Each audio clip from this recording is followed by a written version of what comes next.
पंकज गुप्ता जी, जो कि स्पार्क के पार्टनर हैं, और उन्होंने एक शॉर्ट फिल्म डायरेक्ट की है, वार्निंग कॉल, 2014 में।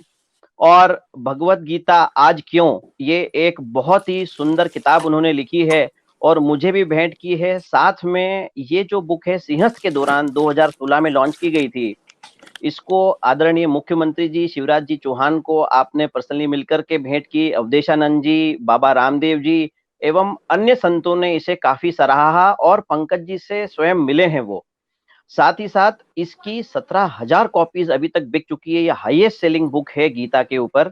और इसका इंग्लिश वर्जन भी लॉन्च किया है, जो कि अमेजन किंडल पे अवेलेबल है। 2020 जनवरी में आपने लॉन्च किया था। इसका एक ऑडियो वर्जन भी यूट्यूब चैनल पर है, भगवत गीता आज क्यों।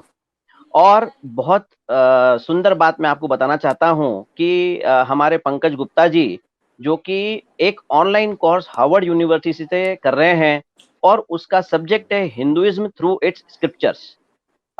मैं निवेदन करता हूं चर्चिल जी को कि कृपया वो अपना वेलकम एड्रेस दें। नमस्कार संकित भाई, धन्यवाद। इंदौर ब्रांच के चेयरमैन हर्ष फिरोजा जी, संकित भाई सिकासा चेयरमैन, मैनेजिंग कमेटी मेंबर्स, और आज के हमारे आध्यात्म गुरु और मेरे अनुज, प्यारे अनुज पंकज गुप्ता जी, आपका हार्दिक स्वागत करता हूं। धन्यवाद धन्यवाद। CIRC और सभी परिवार के सभी सदस्यों की तरफ से मेरे को अत्यंत अपार हर्ष हो रहा है कि मेरा छोटा भाई इस मुकाम तक पहुंचा है कि उसने गीता के सार लिखा है। बहुत ही बढ़िया बात है मेरे लिए, एक गर्व का विषय, मेरा छोटा भाई इस लेवल पे पहुंचा है। बहुत खुशी, आपको बहुत बहुत धन्यवाद। आपका परिचय तो संकित भाई ने दे दिया, और इससे ज्यादा परिचय में ये है कि आप एक सरल और सौम्य व्यक्ति हैं, इसमें मैं जोड़ सकता हूँ। बाकी परिचय आपका दे चुके हैं संकित भाई। अब दो बातें, आपकी बुक 2016 में आई थी, उज्जैन में सिंहस्थ हुआ था, उस टाइम भी आपने बिल्कुल सक्रिय भूमिका लगा के, स्टोर लगा के सभी मित्रों को, सभी ज्ञान के पिपासु व्यक्तियों को आपने ये पुस्तक भेंट भी करी, और बहुत अच्छी पुस्तक की विक्रय हुआ। इन सबके लिए आप धन्यवाद के पात्र हैं। अब दो बातें मैं आपसे, इस गीता का सार आपकी बुक मैंने भी पढ़ी है, तो उसमें से कुछ शब्द मैंने भी निकाले हैं जो मुझे समझ में आया, तो मैं आप सबके सामने पंकज भाई की कुछ बातें प्रस्तुत करना चाहूंगा। मंगलमय जीवन जीने में एवं मोक्ष प्राप्ति में एकमात्र ध्येय होता है, मोक्ष प्राप्ति ही एकमात्र ध्येय होता है पृथ्वी पे अवतरित होने वाले हर जीव का। विभिन्न एक गीता एक ऐसा ग्रंथ है जिसके 18 अध्याय के अध्ययन मात्र से ही इस अभेद लक्ष्य को प्राप्त किया जा सकता है।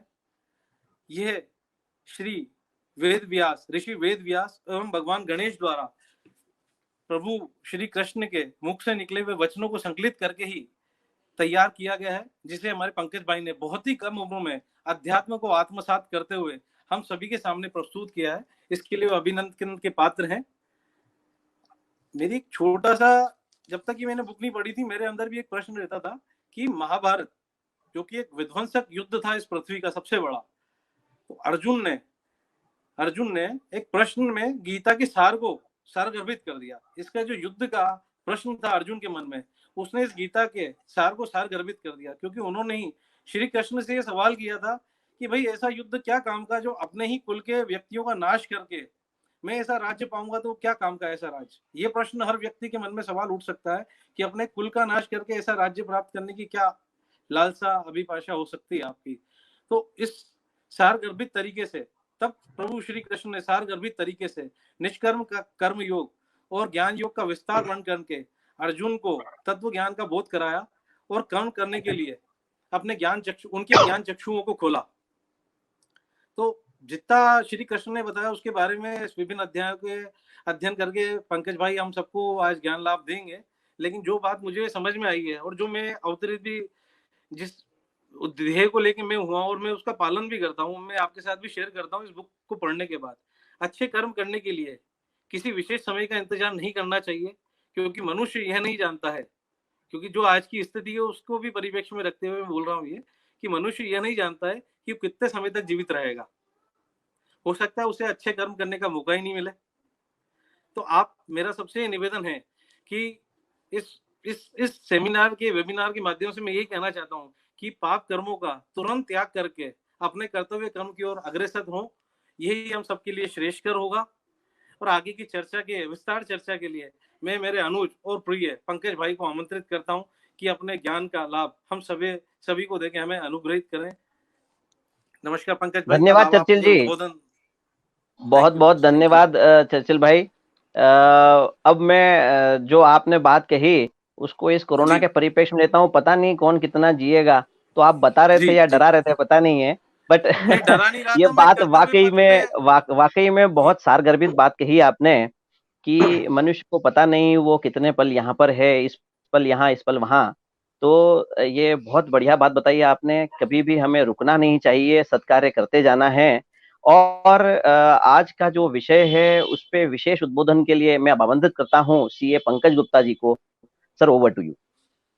धन्यवाद संकित भाई, धन्यवाद चर्चिल भैया। आप सभी को धन्यवाद, मुझे ये प्लेटफॉर्म दिया भगवत गीता पर कुछ बोलने के लिए। चर्चिल भाई ने पूरा सार बता ही दिया है गीता का, फिर भी मैं प्रयास करूंगा कि पूरी भगवत गीता के कॉन्सेप्ट्स आपके सामने रखूं और उनको इजी लैंग्वेज में आपको समझाऊं, ताकि हम हमारे जीवन को कैसे बेहतर बना सकें, उसमें हमें सहयोग मिले। दोस्तों, शुरू करने के पहले मैं बताना चाहूंगा कि जो आज का विषय है वो शुरू करने के पहले मैं गीता की इंपॉर्टेंस और उसके कंटेंट के बारे में 5 मिनट बात करूंगा। भगवत गीता की इंपॉर्टेंस के लिए एक कहानी सुनाता हूं मैं। एक दादा और पोता एक नदी के किनारे रहते थे, वहीं उनका घर था। वे नित्य कर्म करते थे। दादाजी रोजाना सुबह शाम भगवत गीता पढ़ते थे। पोता उन्हें देखता था और सोचता था कि दादाजी क्या पढ़ते हैं। उसने भी कुछ प्रयास करा 1-2 दिन पढ़ने का, तो उसे कम समझ में आई, थोड़ा समझ में आई। एक दिन उसने दादाजी से प्रश्न किया कि दादाजी, आप रोजाना इसका पाठ करते हैं, मैंने भी इसका प्रयास किया, मुझे समझ में नहीं आई, या जब मैं किताब बंद कर देता हूं तो जो मैं पढ़ता हूं वो समझ में नहीं आता मुझे, तो आप क्यों पढ़ते हैं इसको? तो दादाजी ने उसको ये कहा कि बेटा, इधर एक बाल्टी रखी है, बास्केट, जो जिसमें कोयले रखे हैं, इस बास्केट को उठाओ और इसके कोयले खाली करके पास में जो नदी है उससे पानी भर के लेके आओ। पोते ने उनका कहा माना, बास्केट खाली करी और वो पानी भर के लेकर आया घर पे। तो घर पे जब पहुंचा तो उसमें पानी नहीं था बास्केट में। दादाजी ने कहा कि तुम्हें थोड़ी सी अपनी स्पीड तेज करनी पड़ेगी जिससे कि इसमें पानी आए। पोता फिर गया नदी किनारे। नदी किनारे उसने वापस बास्केट भरी। फिर जब वो तेज गति से चल के घर पे आया तो उसमें पानी नहीं था। उसने ये प्रयास 4-5 बार किया, 6 बार किया, 10 बार किया। अंत में उसने दादाजी से पूछा, दादाजी इसका क्या प्रयोजन है? जब बास्केट में जब पानी भरा ही नहीं रहा तो आप मुझे क्यों बार बार इस पानी को लाने का बोल रहे हैं? तो दादाजी ने कहा कि आप इसको समझो, यही गीता है। तुम बास्केट में जो पानी ला रहे हैं, पानी रहा नहीं रहा उससे कोई लेना देना नहीं है, लेकिन तुम्हारी जो बास्केट है वो अंदर से और बाहर से साफ हो चुकी है। तो भगवत गीता भी यही है। जितना इसको आप पढ़ोगे उतने आप अंदर से आपकी आत्मा प्योर होती जाएगी, आपके कर्म प्योर होते जाएंगे, आपकी बुद्धि सात्विक होती जाएगी। यही इसका महत्व है। और इसी का महत्व हम लोगों तक पहुंचाने के लिए श्री कृष्ण ने अर्जुन को भगवत गीता सुनाई। श्री कृष्ण को युद्ध के लिए प्रेरित करना ही एकमात्र उद्देश्य नहीं था श्री कृष्ण भगवान का, क्योंकि अर्जुन तो श्री कृष्ण के मित्र थे, सखा थे। अगर वे आदेश देते कि तुम्हें युद्ध करना है तो वे युद्ध कर लेते बिना क्वेश्चन किए, क्योंकि उनकी बात तो सभी मानते थे, सभी पांडव मानते थे, अर्जुन भी मानते थे। तो कृष्ण का उद्देश्य अर्जुन को निमित्त बनाकर ये परम संदेश हम लोगों तक पहुंचाना इसका मेन रीजन है। और इसीलिए हम आज भगवत गीता पढ़ भी सकते हैं। और कुरुक्षेत्र के दौरान जब श्री कृष्ण ने गीता कही तो वहां पे 4 व्यक्ति और मौजूद थे। अर्जुन के साथ में 3 व्यक्ति और मौजूद थे। श्री हनुमान जी जो ध्वज के रूप में रथ पे मौजूद थे। बारबरिक एक योद्धा था जो वहां मौजूद था, और संजय जिन्हें वेद व्यास जी ने दिव्य दृष्टि दी थी धृतराष्ट्र को पूरा महाभारत का वृतांत सुनाने के लिए, संजय भी इस गीता को डायरेक्ट सुन रहे थे श्री कृष्ण भगवान से। भगवत गीता को प्योर ग्रंथ माना जाता है, इसलिए भी इसका महत्व है, क्योंकि जो श्रीमुख से भगवान के शब्द निकले, टोटल 700 श्लोक भगवत गीता में है। तो जो 700 श्लोक हैं वो एज इट इज फॉर्म में आज भी वही है, वही वेद व्यास जी ने लिखे, उनमें कोई किसी प्रकार का कोई परिवर्तन नहीं है। पूरी दुनिया में जहां भी भगवत गीता है वहीं वहां सब जगह 700 श्लोक ही हैं। ट्रांसलेशन सबने एक जैसा ही किया है, इसलिए इसकी प्योरिटी पे कोई डिफरेंसेस नहीं है। इंटरप्रिटेशन सब लोगों की अलग अलग है। तो आज जो हम बात करेंगे भगवत गीता में, हम सिर्फ ट्रांसलेशन की बात करेंगे, जो श्री कृष्ण ने बताया है वही समझेंगे। इसमें इंटरप्रिटेशन नहीं, मतलब मेरा कोई इंटरप्रिटेशन नहीं बताऊंगा मैं इसमें, जो भगवत गीता में श्री कृष्ण ने कहा है वही समझाऊंगा। तो ये तो हो गई इसके महत्व। अब इसको भगवत गीता क्यों बोलते हैं वो हम समझ ही चुके हैं कि भगवान के द्वारा बोला गया गीत है श्लोक के फॉर्म में, इसलिए इसको भगवत गीता बोलते हैं। इसको समस्त वेदों का सार माना जाता है।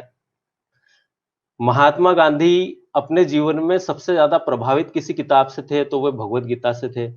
और भी दुनिया की कई महान हस्तियां इससे प्रभावित रही है। हमारे प्रधानमंत्री श्री मोदी जी, उनकी सबसे पसंदीदा किताब है ये। कहीं भी जब वे जाते हैं विदेश में तो दूसरे प्रधानमंत्री या राष्ट्रपतियों को भगवत गीता ही भेंट करते हैं, उनकी सबसे पहली चॉइस रहती है।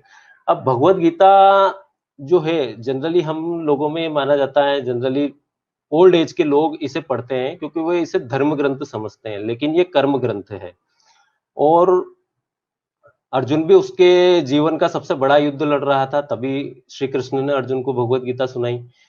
और हमारी कर्म शक्ति भी, हम स्वविवेक से जो कर्म करने लगते हैं वो 14-15 वर्ष की आयु से करने लगते हैं। तो अगर हमें भगवत गीता के नियम, सृष्टि के नियम, कर्मों के सिद्धांत अर्ली एज में पता चले तो हम हमारी लाइफ को बेटर तरीके से जी सकते हैं, बेटर परफॉर्म कर सकते हैं। जैसे कोई खेल है, अगर हम बिना खेल के नियम जाने खेलेंगे तो हमारी परफॉर्मेंस नहीं आएगी, अगर खेल के नियम जानेंगे तो हमारी परफॉर्मेंस अच्छी आएगी। तो जो एक धारणा है कि भाई 50-60 की एज के बाद इसे पढ़ना चाहिए, वो गलत धारणा है, क्योंकि कर्म शक्ति तो हमारे अंदर यंग एज में होती है, तभी इसका पढ़ने का औचित्य है। एक उदाहरण देता हूं, जैसे म्यूचुअल फंड है, सबसे बेस्ट इन्वेस्टमेंट म्यूचुअल फंड में क्या माना जाता है? एसआईपी का माना जाता है। एसआईपी भी कब बेस्ट मानी जाती है? जब हम उसे अर्ली एज में स्टार्ट करें, तभी उसका जीवन पर्यंत बेनिफिट बड़ा मिलता है। वैसे ही भगवत गीता भी हम अर्ली एज में पढ़ेंगे तो उसका ज्यादा फायदा है, हम पूरे जीवन में उसको अपना सकते हैं, उसके सिद्धांतों को अपना सकते हैं। दोस्तों, ये बात हुई इंपॉर्टेंस की। अब हम बात करते हैं कंटेंट की। आज तक हम भगवत गीता का जब भी विचार आता है तो हमारे दिमाग में एक ही गीता सार आता है कि क्यों व्यर्थ की चिंता करते हो, किससे व्यर्थ डरते हो, सब कुछ नश्वर है, आज जो मेरा है वो कल तेरा होगा, वगैरह वगैरह। ये गीता सार सभी जगह, कैलेंडर्स में, टीवी पर, किताबों में, सब जगह यही गीता सार लिखा है। पर मेरा मानना ये है कि ये गीता सार जो है ये सिर्फ ज्ञान योग से संबंधित है और इसका प्रैक्टिकली इंप्लीमेंटेशन पॉसिबल नहीं है। अर्जुन ने तो पूरी भगवत गीता कृष्ण भगवान से सुनी, फिर अभिमन्यु का जब वध हुआ तो उसे गुस्सा भी आया और उसने जयद्रथ को मारने की प्रतिज्ञा भी ली। तो व्यावहारिक जीवन में संभव नहीं है कि हम जो हो रहा है उसे होने दें और तटस्थ होकर बैठ जाए। ये व्यावहारिक जीवन में पॉसिबल नहीं है। और भगवत गीता में इस गीता सार के अलावा बहुत सारी चीजें हैं। अगर 18 अध्याय हैं तो ये सिर्फ एक अध्याय का सार है, बाकी 17 अध्याय है जो प्रैक्टिकली इंप्लीमेंटेबल है। तो कंटेंट की बात करते हैं अब हम। टोटल 18 अध्याय है भगवत गीता में। शुरू के 6 अध्याय हमें आत्मा, ज्ञान योग और कर्म योग के बारे में डिटेल से बताते हैं। उसके बाद जो 6 अध्याय हैं वे बताते हैं भगवान के स्वरूप का वर्णन बताते हैं, भक्ति योग के बारे में बताते हैं, मृत्यु की अवस्थाएं क्या क्या है जिनसे हमें मोक्ष प्राप्ति होती है या हमारा पुनर्जन्म होता है या हम स्वर्ग में जाते हैं, उसके बारे में बताते हैं। फिर जो अगले 6 अध्याय हैं वे प्रकृति, त्रिगुणमयी माया, हमारे विचार, भोजन क्या करना चाहिए हमें, क्या व्यवहार जीना चाहिए, असुरी स्वभाव क्या होता है, मानव स्वभाव क्या होता है, देवी स्वभाव क्या होता है, दान किस तरह से किया जाए, त्याग क्या होता है, ज्ञान क्या होती है, इस बारे में डिटेल से बताते हैं, जो कि सब प्रैक्टिकली इम्प्लीमेंटेशन में हमारे काम आएंगे। तो दोस्तों हम अब इसको शुरू करते हैं। अब यहाँ दो इंपॉर्टेंट चीज पे हम ज्यादा डिस्कस करेंगे। एक तो प्रकृति, त्रिगुणमयी माया जिसे बोलते हैं, हम प्रकृति ही शब्द बोलेंगे आगे। और दूसरा कर्मयोग। कर्मयोग में जो कॉन्सेप्ट दिए हैं कर्मों के, उस इन दोनों चीजों को अगर हम मिलाएंगे तो हमारे जीवन के अधिकांश प्रश्नों का उत्तर हमें मिल जाएगा। तो प्रकृति को समझने के लिए एक अपार भाई, आप वो स्लाइड शो करेंगे स्क्रीन पर? आप सभी को ये स्क्रीन दिख रही होगी। सबसे पहले परमात्मा ने एक सिस्टम बनाया कि वो पूरे सृष्टि की मॉनिटरिंग कैसे करेगा। अब जैसे हम एक उदाहरण लेते हैं कि गूगल का एंड्रॉइड प्लेटफॉर्म है। हर मोबाइल में अगर जिस मोबाइल में गूगल का प्लेटफॉर्म है, तो गूगल ये ट्रैक कर सकता है कि अगर हम हमारे कमरे में भी 3 कदम चलेंगे तो उसे पता है, हम कुछ भी ऑनलाइन सर्च करेंगे उसे पता है, कुछ भी एक्सेस करेंगे, कुछ भी देखेंगे, कुछ भी रिकॉर्ड करेंगे, वो सब गूगल को पता है। ऐसे ही परमात्मा ने एक सिस्टम बनाया, प्रकृति बनाई, पूरी सृष्टि बनाई। अब उसे जीव बनाने थे तो हर जीव में उन्होंने आत्मा को फिट कर दिया। हम ये मानेंगे कि वो आत्मा के थ्रू ही सारी फ्रीक्वेंसी ऑब्जर्व करता है, सारे कर्मों को ऑब्जर्व करता है, सारे विचारों को ऑब्जर्व करता है, वो सब चीज की नोटिंग होती है और उसी से हमारे कर्म फल के द्वारा भाग्य डिसाइड होता जाता है, कर्म फल डिसाइड होते जाते हैं। अब प्रकृति और आत्मा के संयोग से समस्त जीव उत्पन्न हुए। जीवों की दो कैटेगरी है, जीव जंतु हो गए और एक मनुष्य हो गया। मनुष्य को विवेक दिया, बुद्धि दी कि वो अपने इच्छा से कर्म कर सके, अच्छे और बुरे कर्मों में अंतर कर सके। अच्छे बुरे कर्म से उसका फिर पुनर्जन्म होता है और स्वर्ग की प्राप्ति होती है कुछ समय के लिए, फिर उसका पुनर्जन्म हो जाता है। और यदि मनुष्य मोक्ष प्राप्ति के उपाय करता है तो उसकी आत्मा परमात्मा को प्राप्त हो जाती है। ये एक बेसिक चार्ट आप अपने दिमाग में रखिए कि ऊपर वाला किस तरह से मॉनिटरिंग कर रहा है। अब हम प्रकृति को समझते हैं कि नेचर क्या है।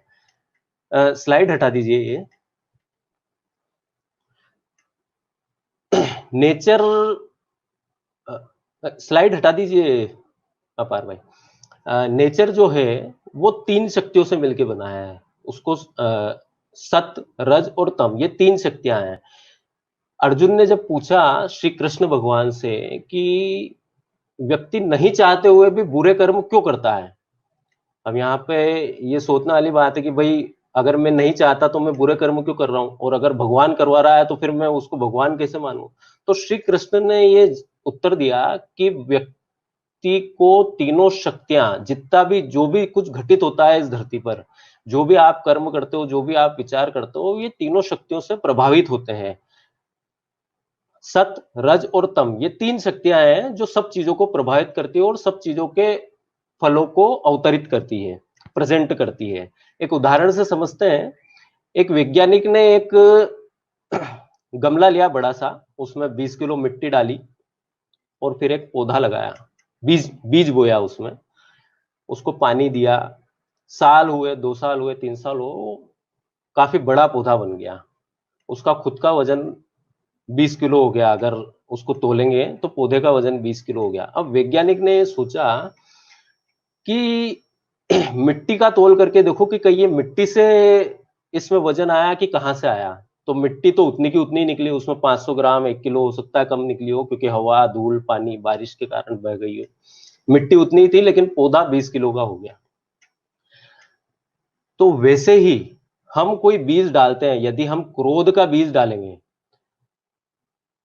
तो पूरी शक्तियां, जैसे पौधे को बड़ा बनाने में सारी शक्तियां लग गई ब्रह्मांड की, चाहे वो सूरज की किरणें हो, वायु हो, और भी जो वातावरण में तत्व हैं वो सब उसकी विकास में लग गए। ऐसे ही अगर हम क्रोध का बीज बोते हैं हमारे मन में, तो सारी शक्तियां हमें उसी ओर ले जाती है, हम फिर उसी जोन में पहुंच जाते हैं और वैसे ही विचार हमारे पास, नकारात्मक विचार, क्रोधित विचार हमारे मन में आते हैं।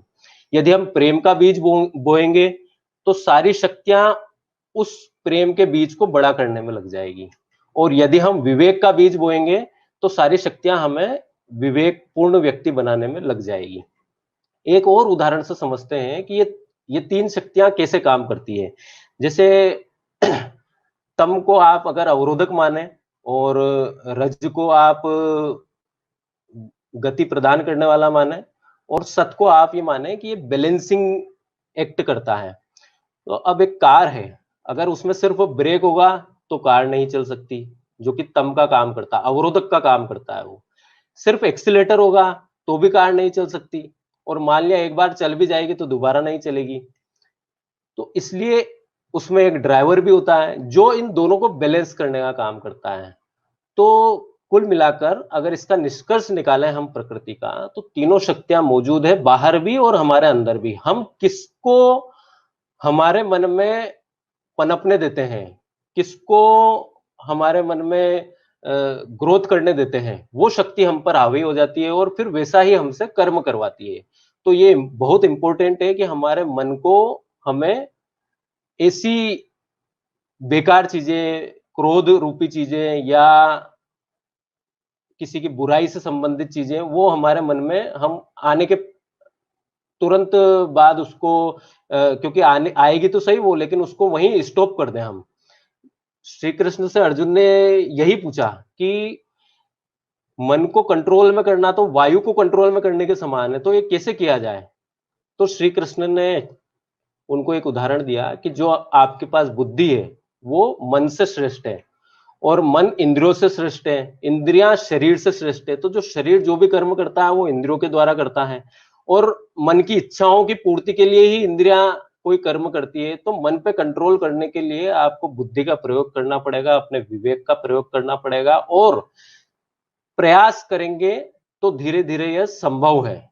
एक एक एक पल में संभव नहीं है, लेकिन धीरे धीरे हम प्रयास करेंगे हमारे विचारों को शुद्ध करने का, तो संभव है। अब विचार के बारे में एक बात और समझ लेते हैं कि जब विचार आते हैं मन में, बुरे विचार तो आते हैं, अच्छे विचार भी आते हैं, तो उन विचारों का क्या होता है? विचार सब ऊपर वाला नोट कर रहा है या जो भी उसका सिस्टम है उसमें वो विचार भी जाता है, जिससे हम उस किसी कर्म के लिए प्रेरित हो जाते हैं। तो विचार को हमें कर्म में परिणीत नहीं होने देना चाहिए।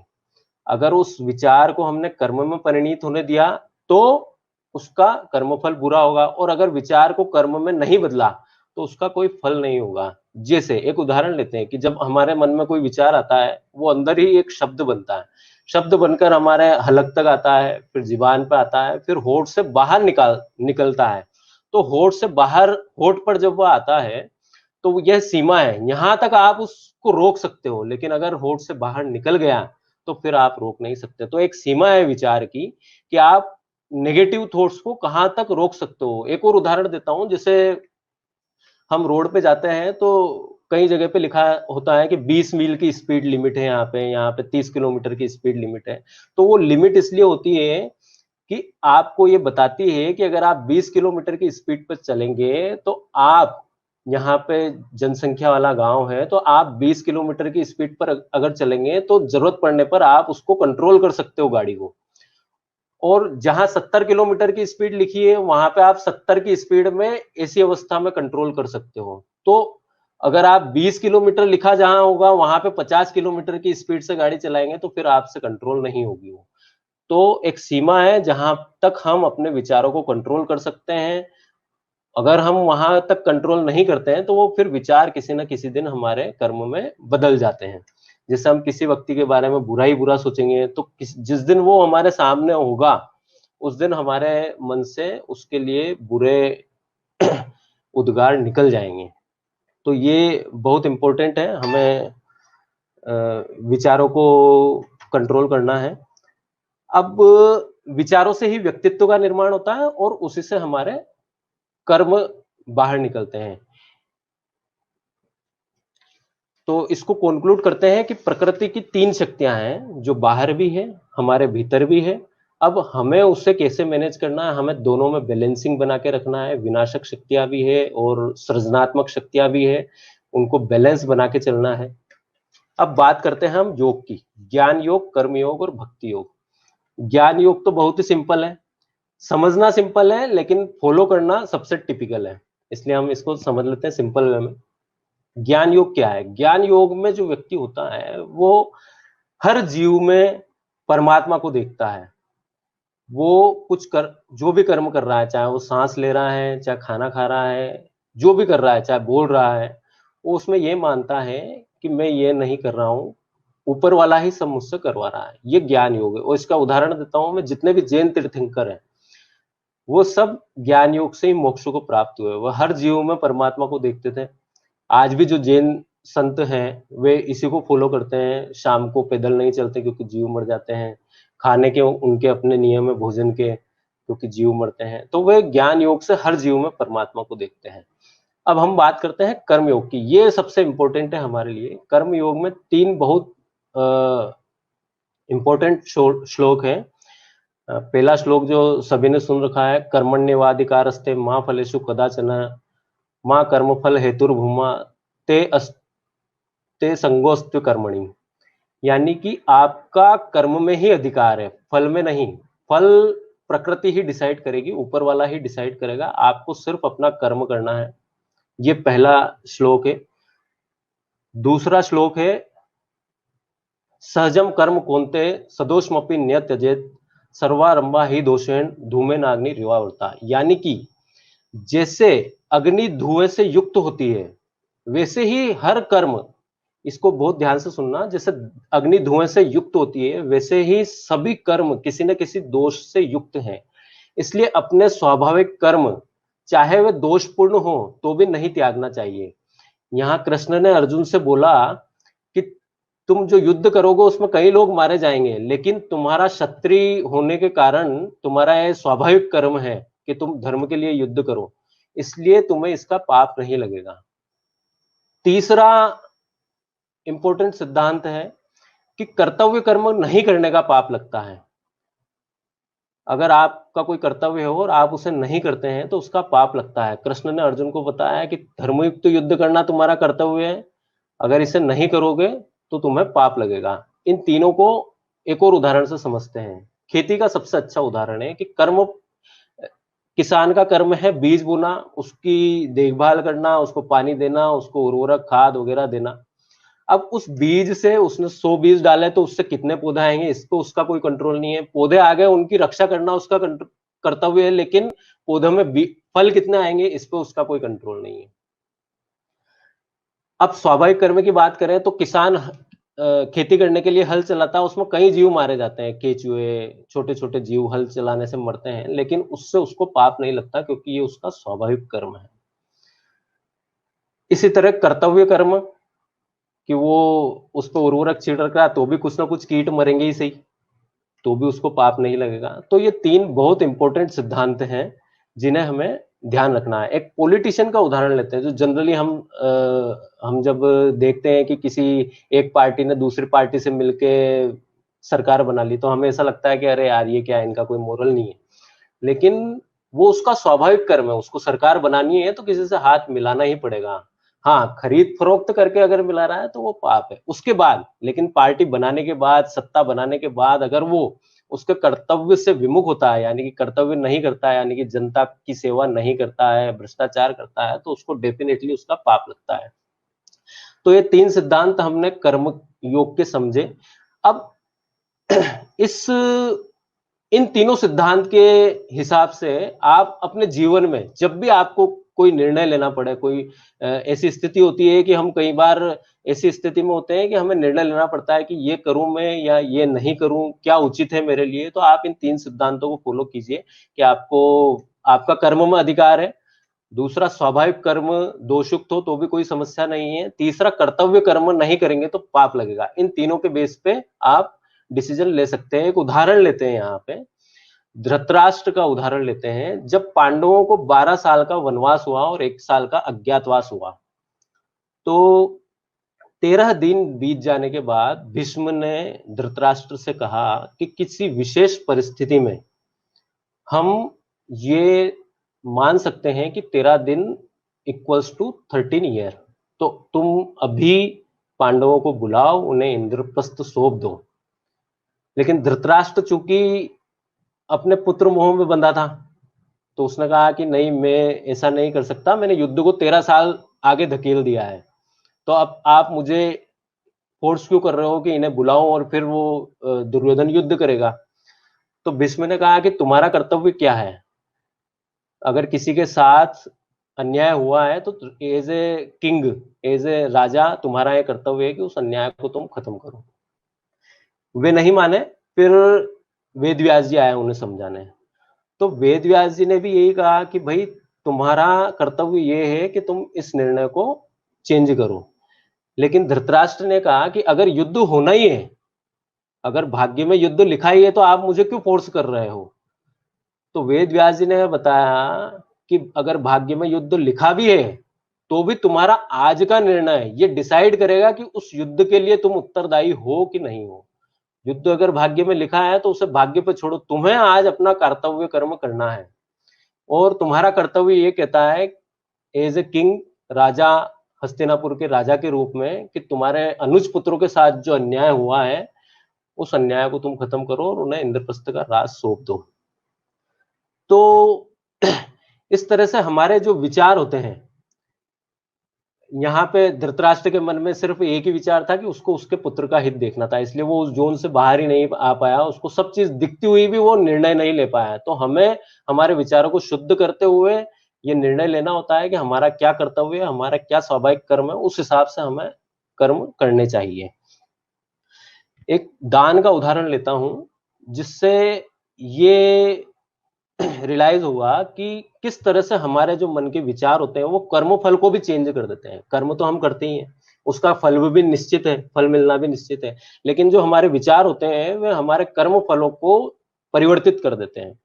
जैसे एक दान का उदाहरण लेते हैं, 3 अवस्थाएं लेते हैं दान की। एक कोई नीडी पर्सन, भिखारी मान लें, अगर वो आया है मेरे पास और मैं उसे 100 रुपए देता हूं। अब मैं 3 अवस्थाएं देखूंगा 100 रुपए देने की। पहला तो मैं उसको कर्तव्य समझकर कि ये नीडी है, मैंने उसको 100 रुपए दिए और मैं उसमें कोई फल की आशा नहीं रखता, तो इसका परिणाम बहुत अच्छा होगा, सुख के रूप में प्राप्त होगा। इसको सात्विक दान कहते हैं, इसका परिणाम अलग होगा। दूसरा, मैंने 100 रुपए दिए उसे और ये सोचा कि इसके बदले में मुझे कोई ना कोई बेनिफिट मिलना चाहिए, तो ये हुआ राजसी दान, जिसमें कर्म फलों में मोह होता है कि मैंने कोई कर्म किया तो मुझे इसका फल मिलना चाहिए। उसका परिणाम सांसारिक वस्तु के रूप में ही मिलेगा, लेकिन सुख के रूप में नहीं मिलेगा। एक और तीसरा उदाहरण लेता हूं कि मुझे अंदर से पता है कि ये दारू पिएगा और फिर भी मैंने उसको 100 रुपए दे दिए, यानी कि अयोग्य और अपात्र व्यक्ति को मैंने दान दिया, तो ये तामसी दान है। इसका परिणाम दुख के रूप में ही हमें मिलेगा। तो वही जो पहले हमने बात करी कि प्रकृति की 3 शक्तियां होती है, तीनों काम करती है, तो हमारे विचार 3 शक्तियों से प्रभावित होते हैं। ये यहाँ पे इस्टेब्लिश हो गया कि 3 शक्तियां हमें हमारे विचार को प्रभावित करती है और विचारों से हमारे कर्म प्रभावित होते हैं और कर्म से हमारा भाग्य निर्माण होता है। अब प्रश्न ये आता है कि भाग्य जब अगर आगे का भाग्य अगर डिसाइडेड है तो फिर आज जो हमारा कर्म है वो भी तो उसी के हिसाब से चल रहा है, तो ऐसा बिल्कुल नहीं है। युद्ध, महाभारत का युद्ध निश्चित था, उसके बाद भी कृष्ण भगवान को तो सब पता था कि युद्ध होना ही है, इसको टाला नहीं जा सकता, लेकिन फिर भी उन्होंने एक दूत को भेजा, उसका प्रपोजल डिनाई किया धृतराष्ट्र ने, उसके बाद वे खुद शांति दूत बनकर गए, क्योंकि उनका कर्तव्य था कि किसी भी प्रकार से युद्ध को रोका जाए। लेकिन वे, चूंकि धृतराष्ट्र तो पुत्र मोह से बंधा था, तो वे सफल नहीं हुए और युद्ध हो गया। तो हमें एट प्रेजेंट हमारा क्या कर्तव्य है, ये हमें निर्णय करना है। हर परिस्थिति में हमारा क्या कर्तव्य है। आज जैसे कोविड है, विचारों की बात है तो हम कोविड की बात करते हैं। जब हम कोविड की बात करते हैं तो बार बार देखते हैं आज कितना डेटा हुआ, आज कितने लोग मरे, आज कितने इंदौर में कितने लोग इससे अफेक्टेड हुए, मुंबई में कितने हुए। हम उसी चीज को हमारी ओर आकर्षित कर रहे हैं। इसके बजाय हमें ये करना चाहिए कि कोविड से लड़ाई के लिए हमारी इम्यूनिटी बूस्ट करना चाहिए, योगा करना चाहिए, पॉजिटिव एनर्जी को हमारे अंदर लाएं, सेल्फ रियलाइजेशन करें, सोल प्योरिफिकेशन करें, आत्मचिंतन करें। तो अगर किसी को कोरोना होगा भी सही तो पहले तो उसको लड़ने की शक्ति अधिक मिलेगी इम्यूनिटी के कारण, उसके चांसेस होंगे कि वो बचेगा। तो ये पॉजिटिव वे में काम करने का तरीका है कि हम विचारों से किस तरह से खेलते हैं। ये खेल हमें आना चाहिए कि विचार से किस तरह हमारे कर्मफल प्रभावित होंगे। तो ये खेल हम धीरे धीरे अभ्यास अगर इसका करेंगे तो इसमें हम निपुण होते जाएंगे, हमारे विचारों को शुद्ध करते जाएंगे। अब हम भक्ति योग की बात करते हैं। कर्म योग यहाँ पे समाप्त हो गया। कर्म योग के एक और सिद्धांत है जो बहुत बड़ा है कि कर्म फल में आसक्ति का त्याग ही सबसे बड़ा त्याग है। और उसका कर्म फल का कर्म योग का सार यही है कि आपको किसी भी कर्म के फल में आसक्ति नहीं रखनी है। यानी कि आप जो कर्म कर रहे हैं उसका फल जो भी हो, चाहे अच्छा हो, बुरा हो, आपके अकॉर्डिंग हो, अकॉर्डिंग नहीं हो, उससे आपको प्रभावित नहीं होना चाहिए। इसको पूर्णतः फॉलो करने में कठिनाई होती है क्योंकि हम व्यावहारिक जीवन जी रहे हैं। अगर कोई बहुत मेहनत करके पढ़ाई करता है और रिजल्ट नेगेटिव आता है तो दुख होता है, लेकिन अगर हमें ये सिद्धांत पता है तो दुख की मात्रा कम हो जाएगी, दुख की डिग्री कम हो जाएगी। तो ये हमें ध्यान रखना है। अब हम भक्ति योग की बात करते हैं। भक्ति योग में भगवान ने यह बताया है कि जो व्यक्ति मुझे स्वरूप से जानता है, तत्व से जानता है। अब तत्व और स्वरूप क्या हो गया कि जो व्यक्ति ऐसा जानकर मुझे पूछता है कि समस्त सृष्टि, समस्त ब्रह्मांड का रचयिता मैं हूं,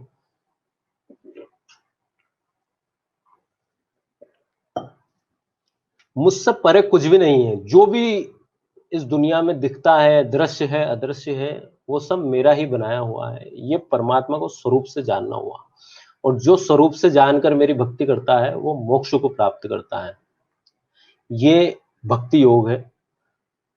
तो आगे चलते हैं। अब मोक्ष की बात करते हैं हम। मोक्ष की एक अवस्था बताइए जो कि हम फॉलो भी करते हैं। जब हमारे यहाँ हिंदू धर्म में स्पेशली जब कोई अंतिम समय के नजदीक होता है तो उसको तुलसी जी दी जाती है मुख में, और भगवत गीता सुनाते हैं या कोई धर्म ग्रंथ सुनाते हैं या भगवान का नाम सुनाते हैं। तो गीता के 8वें अध्याय में लिखा है कि जो भी व्यक्ति अंत समय में मेरा स्मरण करता है वह निश्चित ही मुझे प्राप्त करता है। अब अंत समय में स्मरण कैसे होगा, ये सबसे इंपॉर्टेंट है। अगर हम पूरे समय जीवन में सिर्फ पैसे पैसे के पीछे भागते रहे, परिवार के पीछे भागते रहे, सब चीज के पीछे भागते रहे, तो अंत समय में भगवान का स्मरण होना बहुत मुश्किल है। यही भगवान ने भी कहा कि जो जिस चीज को पूरी जिंदगी फॉलो करता है वो उसी चीज का स्मरण करता है। जैसे कोई व्यापारी मरने वाला है तो उस वक्त यही ध्यान रखेगा कि यार बेटा तुम ऐसे प्रॉपर्टी का डिवाइड कर लेना, इस धंधे पे तुम बैठ जाना, उस धंधे पे बैठ जाना, और कुंवर साहब को बुला लो और बेटी को बुला लो, ये सब होता है। तो अंत समय में भगवान का स्मरण करना जरूरी है। अब कई बार ऐसा होता है कि अंत समय ऐसा आया कि व्यक्ति को मौका ही नहीं मिला, हार्ट अरेस्ट हो गया, वो खत्म हो गया, तो कैसे अंत समय में स्मरण करेगा। तो फिर भगवान ने बताया कि जो व्यक्ति निरंतर मुझे पूछता है, मुझे तत्व रूप से जानता है, मेरी भक्ति करता है, वो व्यक्ति चाहे उसकी मृत्यु किसी भी अवस्था में हो, वह मुझे ही प्राप्त करेगा। अब मोक्ष को भी कंक्लूड करते हैं। जैसे कर्म योग की बात करी, ज्ञान योग की बात करी और भक्ति योग की बात करी। ज्ञान योग तो हमारे लिए संभव ही नहीं है। कर्म योग की बात करते हैं तो कर्म फल में आसक्ति का त्याग पूर्णतया हमारे लिए संभव नहीं है। और भक्ति, पूरे दिन भगवान का नाम लेना भी हमारे लिए संभव नहीं है। तो इसका एक इजी तरीका है कि सबसे पहले तो हम ज्ञान के रूप में जाने कि भगवान को स्वरूप से जाने। जिस भी भगवान की हम, जिस भी इष्ट की हम पूजा करते हैं, उसे स्वरूप से जाने कि उसमें बिलीव करें, विश्वास करें कि आप ही समस्त सृष्टि के रचयिता हो, आपसे ही पूरा सिस्टम चल रहा है, सभी जीवों में आपकी आत्मा है, और यही मान के भगवान की पूजा करें। दूसरा तरीका है हमारे स्वाभाविक और कर्तव्य कर्म हम करते चले जाएं, उसमें कोई दिक्कत ही नहीं है, सब लोग कर ही रहे हैं। तीसरा है प्रेम भगवान से करना। तो प्रेम कैसे होगा? अब प्रेम के लिए जैसे हमारा एक छोटा बच्चा होता है, 2 साल का बच्चा है, तो हम ऑफिस में भी काम कर रहे होते हैं, तो हमें हमारे अवचेतन मस्तिष्क में कई बार उसकी याद आती है। हम हमारा काम कर रहे हैं लेकिन अवचेतन मस्तिष्क में चलता रहता है। और सबसे बड़ा उदाहरण अभी व्हाट्सएप का ले लेते हैं। हम जैसे मोबाइल उठाते हैं तो सबसे पहले व्हाट्सएप पे हाथ जाता है कि व्हाट्सएप पे क्या चल रहा है। तो ये हमारा प्रेम हो गया उससे, वो हमारे अंतर मन में बस चुका है व्हाट्सएप। ऐसे ही हमें भगवान को भी बसा लेना है। जैसे हम ऑफिस से जब घर जाते हैं तो वो रास्ता हमारे अवचेतन मस्तिष्क में फिट है। हम डेली ये याद नहीं करते कि हमें इस रास्ते से घर जाना है, वो फिट हो चुका है, हम न चाहते हुए भी उसी रास्ते से जाएंगे। और कई बार तो ऐसा होता है कि जब हम कोई दूसरे काम से दूसरी जगह जाना होता है ऑफिस से, तो भी हम घर चले जाते हैं पहले, फिर याद आता है कि अरे हमें तो कुछ काम करके आना था घर पे। तो इस तरह से भगवान को जब आप बिलीव कर लेंगे कि आप ही परम शक्ति हैं, आप ही परमात्मा हैं, आप ही परम पिता परमात्मा हैं, तो ऑटोमेटिक आपको उससे प्रेम हो जाएगा और वह आपके अंतर मन में बस जाएगा। फिर आप दीपक लगाएं ना लगाएं, अगरबत्ती लगाएं ना लगाएं, कोई फर्क नहीं पड़ेगा, आपके मन में वो बस चुका है। और आत्मा के रूप में वैसे भी उसका अंश आपके अंदर है, तो कनेक्शन में कोई प्रॉब्लम नहीं आएगी। तो ये मोक्ष का सरल उपाय है जिसको हम खुद से फॉलो करके इसको अपना सकते हैं। संकेत भाई, मेरा जो विश्लेषण था उसको मैं कंक्लूड करता हूं। तो हमने यहाँ पे 3 चीजें देखी। एक तो प्रकृति की 3 शक्तियां जो हमें प्रभावित करती है और जो हमारे अंदर भी है, हमें उसे कैसे मैनेज करना है, हमें हमारे विवेक के द्वारा दोनों शक्तियों पे कंट्रोल रखना है, उनके अनुकूल चलना है, उनको बैलेंस करके चलना है। विचारों को हमें शुद्ध करना है, विचारों को शुद्ध करेंगे तो व्यक्तित्व तो हमारा निखर जाएगा और उसी के अनुसार हमारे कर्म होंगे। और कर्म योग हमने देखा जिसमें हमें कर्म हमारे अधिकार में, फल हमारे अधिकार में नहीं है। स्वाभाविक और कर्तव्य कर्म में कोई बुराई नहीं है, उससे पाप नहीं लगता, चाहे वे दोषयुक्त हो। तीसरा हमने मोक्ष का मार्ग देखा जो सबसे इजीएस्ट मार्ग है। संकेत भाई, अब अपन क्वेश्चन आंसर ले सकते हैं।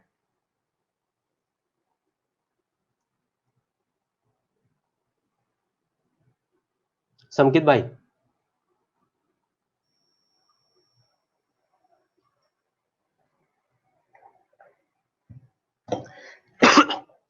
संकेत भाई, हाँ एक बात और रह गई दुख के बारे में बात करना रह गई कि दुख का निवारण, दुख का कारण क्या है और निवारण क्या है। जैसे हम लोग जो कर्म करते हैं, हम जो मेहनत करते हैं, उससे जो पैसा कमाते हैं, उसे हम अपना अधिकार समझते हैं। जो भी सुख आता है हम उसको हमारा अधिकार समझते हैं। वैसे ही दुख भी हमारे ही कर्मों का प्रतिरूप है, दुख भी हमारे ही कर्मों के कारण है। तो जब हमें ये पता चल जाएगा कि ये जो दुख आज हम पर आया है यह हमारे कर्मों के ही कारण है, चाहे वो इस जन्म के कर्म हो चाहे पिछले जन्म के कर्म हो, वो इसी कारण से आया है, तो हम उस दुख को दुख नहीं मानेंगे क्योंकि वो तो हमारे ही कारण है ना। और जब कोई चीज हमारे कारण होगी तो हमें उसका पश्चाताप कम होगा, दुख कम होगा, हम उससे लड़ने की शक्ति हमारे मन में ज्यादा रहेगी। भाग्य की रचना एक विषय था, वैसे तो सब कंक्लूड हो गया, पर संकेत भाई जब तक आ रहे हैं तब तक देखते हैं कि भाग्य की रचना कैसे होती है। भाग्य की रचना जो हमारे पहले के जन्म के कर्म हैं, पूर्व जन्म के, और इस जन्म के जो कर्म हैं उससे हमारी आज की स्थिति और आगे की स्थिति डिसाइड हो रही है। और आज जो हम करने वाले हैं वो भी आगे की स्थिति को डिसाइड करने में बहुत बड़ी भूमिका निभाता है। तो भाग्य और कुछ नहीं है, हमारे कर्मों के ही कर्म फल हैं जो हमें भाग्य के रूप में मिलते हैं।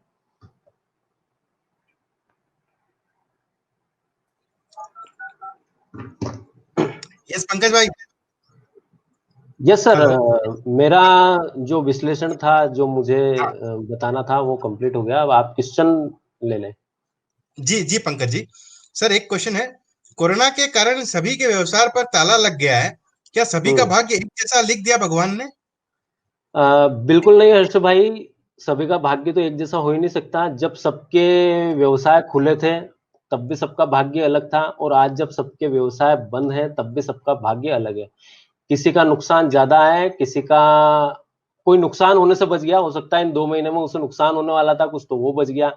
कोई नया ही फैक्ट्री डालने वाला था, अब उसका प्रोडक्ट ऐसा था जो आगे के परिप्रेक्ष्य में सही नहीं था तो वो बच गया।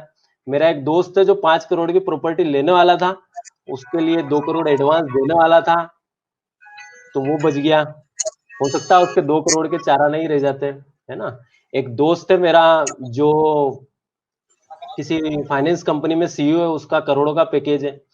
ऐड करना जब उससे पूछा कि आपके 20 साल कैसे गुजरे, तो उसने कहा मैंने सिर्फ काम काम और काम किया। और उससे पूछा कि 40 दिन कैसे गुजर रहे हैं, तो उसने कहा ये 40 दिन मेरे लिए सबसे अविस्मरणीय है, क्योंकि मैं जीवन में काम के अलावा तो मैंने कुछ किया नहीं है। अब मैं अपने परिवार को, अपनी बेटी को पूरा टाइम दे पा रहा हूँ। तो सबका भाग्य अलग अलग है, सबके सोचने का नजरिया अलग अलग है। ओके पंकज भाई, दूसरा क्वेश्चन ये है, भगवान की पूजा किस चीज को मांगने के लिए की जाए तो उचित है या नहीं? किसी चीज को मांगने के लिए की जाए तो उचित है या हाँ नहीं? हाँ। हर्ष भाई, इसमें हम अगर पुराने जमाने को देखेंगे, महाभारत रामायण को, तो जितने भी क्षत्रिय योद्धा थे, वे अस्त्र शस्त्रों को प्राप्त करने के लिए, दिव्यास्त्र को प्राप्त करने के लिए भगवान की पूजा करते थे। तो मैं नहीं समझता कि भगवान की पूजा अगर किसी उद्देश्य से भी की जाए तो उसका फल तो अच्छा ही होना है, लेकिन उसके पहले आपको भगवान से कुछ मांगने के पहले अपने कर्म उसके लिए प्रयास करना पड़ेगा, कि जो आप मांगने जा रहे हो उसके लिए पहले प्रयास करना पड़ेगा। अगर आप धंधे में सफलता चाहते हो तो पहले आपको धंधा सोचना पड़ेगा, करना पड़ेगा, स्टेब्लिश करना पड़ेगा, मेहनत करनी पड़ेगी, तब आप भगवान के पास जा सकते हैं कि भगवान मुझे अब सफलता प्रदान करो। ओके सर, एक क्वेश्चन और है, नेक्स्ट क्वेश्चन है, जी। कोरोना से जो निराश उत्पन्न हुई है उससे कैसे पार पाया जाए, आगे कैसे अपन रिवाइव कर सकते हैं, ये काफी लोगों ने पूछा है मुझसे। निराशा उत्पन्न हुई है। Yes sir. हर्ष भाई, जीरो में सबसे ज्यादा पावर होती है। जीरो जिसके भी ओके। पीछे लगता है वो 10 गुना, सबसे कम वैल्यू का होता है जीरो, और वो जिसके पीछे लगता है उसको 10 गुना कर देता है। कृष्ण भगवान ने मथुरा को छोड़ा और द्वारका बनाई, तो वो उससे बहुत भव्य और सुंदर थी। पांडवों ने हस्तिनापुर को छोड़ा और खांडव वन, जो कि पूरा जंगल था या बंजर भूमि थी, उसको इंद्रप्रस्थ में बदला, तो इंद्रप्रस्थ हस्तिनापुर से सुंदर था। अर्जुन को दिव्यस्त्रों की प्राप्ति हुई, वो वनवास में हुई। और ऐसे ही बहुत सारे उदाहरण हैं। जितने भी आज के महान लोग हैं, चाहे वे क्रिकेटर हो, फुटबॉलर हो, उद्योगपति हो, अधिकांश लोगों का जीवन अभावों में गुजरा है, कि उनके पास खाने के भी पैसे नहीं थे बचपन में, लेकिन वहीं ओके। से वो निखर के आए हैं। तो निराशा जैसी कोई बात नहीं है, यही टाइम है, हमें सेल्फ रियलाइजेशन करने का मौका मिला है, हमें समय मिला है। ये समय ही तो हम इतने समय से मांग रहे थे भगवान से, कि भगवान समय नहीं है, समय नहीं है, समय नहीं है। अब समय दिया है भगवान ने, तो हम निर्णय करें, हमारी क्वालिटी को जाने और आगे की प्लानिंग करें कि क्या हम बेटर कर सकते हैं। ओके सर, एक क्वेश्चन और है, ये क्वेश्चन है, जी। सृष्टि की आयु कितनी है? 4 युग होते हैं, क्या चारों की आयु बराबर होती है? ये क्वेश्चन थोड़ा सा टिपिकल है, but as per Gita, Gita में ये बताया है कि 1000 युगों का एक दिन होता है ब्रह्मा का, और हम्म। उस एक दिन की शुरुआत में पूरी सृष्टि की रचना होती है, और उस एक दिन के अंत में पूरी सृष्टि खत्म हो जाती है। तो जो हम्म। ये युग बना है, मेरी समझ में जो द्वापर, त्रेता, सतयुग और कलयुग बनाए हैं, ये ऐसा नहीं है कि हर युग के बाद धरती समाप्त हो जाएगी। राम भगवान चले गए तो भी सिस्टम चल रहा था। एक युग था, उसको युग की उपमा दे दी हमने, कि भाई वो उस वक्त जब राम पैदा हुए और राम जब शांत हुए, तो उसके बाद एक नया युग हमने बता दिया कि भाई वो त्रेता युग है। लेकिन लोग उस वक्त तो भी जीवित थे और कंटिन्यू सृष्टि तो चली रही, जनसंख्या हमेशा बढ़ रही है इसकी। ओके, सार्थक प्रयास समय दो, आपकी किताब तो पढ़ी थी आज, ये तो सर आपके लिए कमेंट है, सॉरी ये क्वेश्चन नहीं है। और इस पे जितने में चर्चिल जी सर कुछ पूछना चाहेंगे आपसे, चर्चिल जी आए हैं, चर्चिल जी आप कुछ सवाल पूछना चाहते हैं? नहीं, मेरा सवाल मैंने पहले भी पूछा था, पर मैं आपकी उस आवाज पे नहीं आ रही सर। आ रही है, अब आ रही है, अब आ रही पंकज भाई? हाँ हाँ आ रही।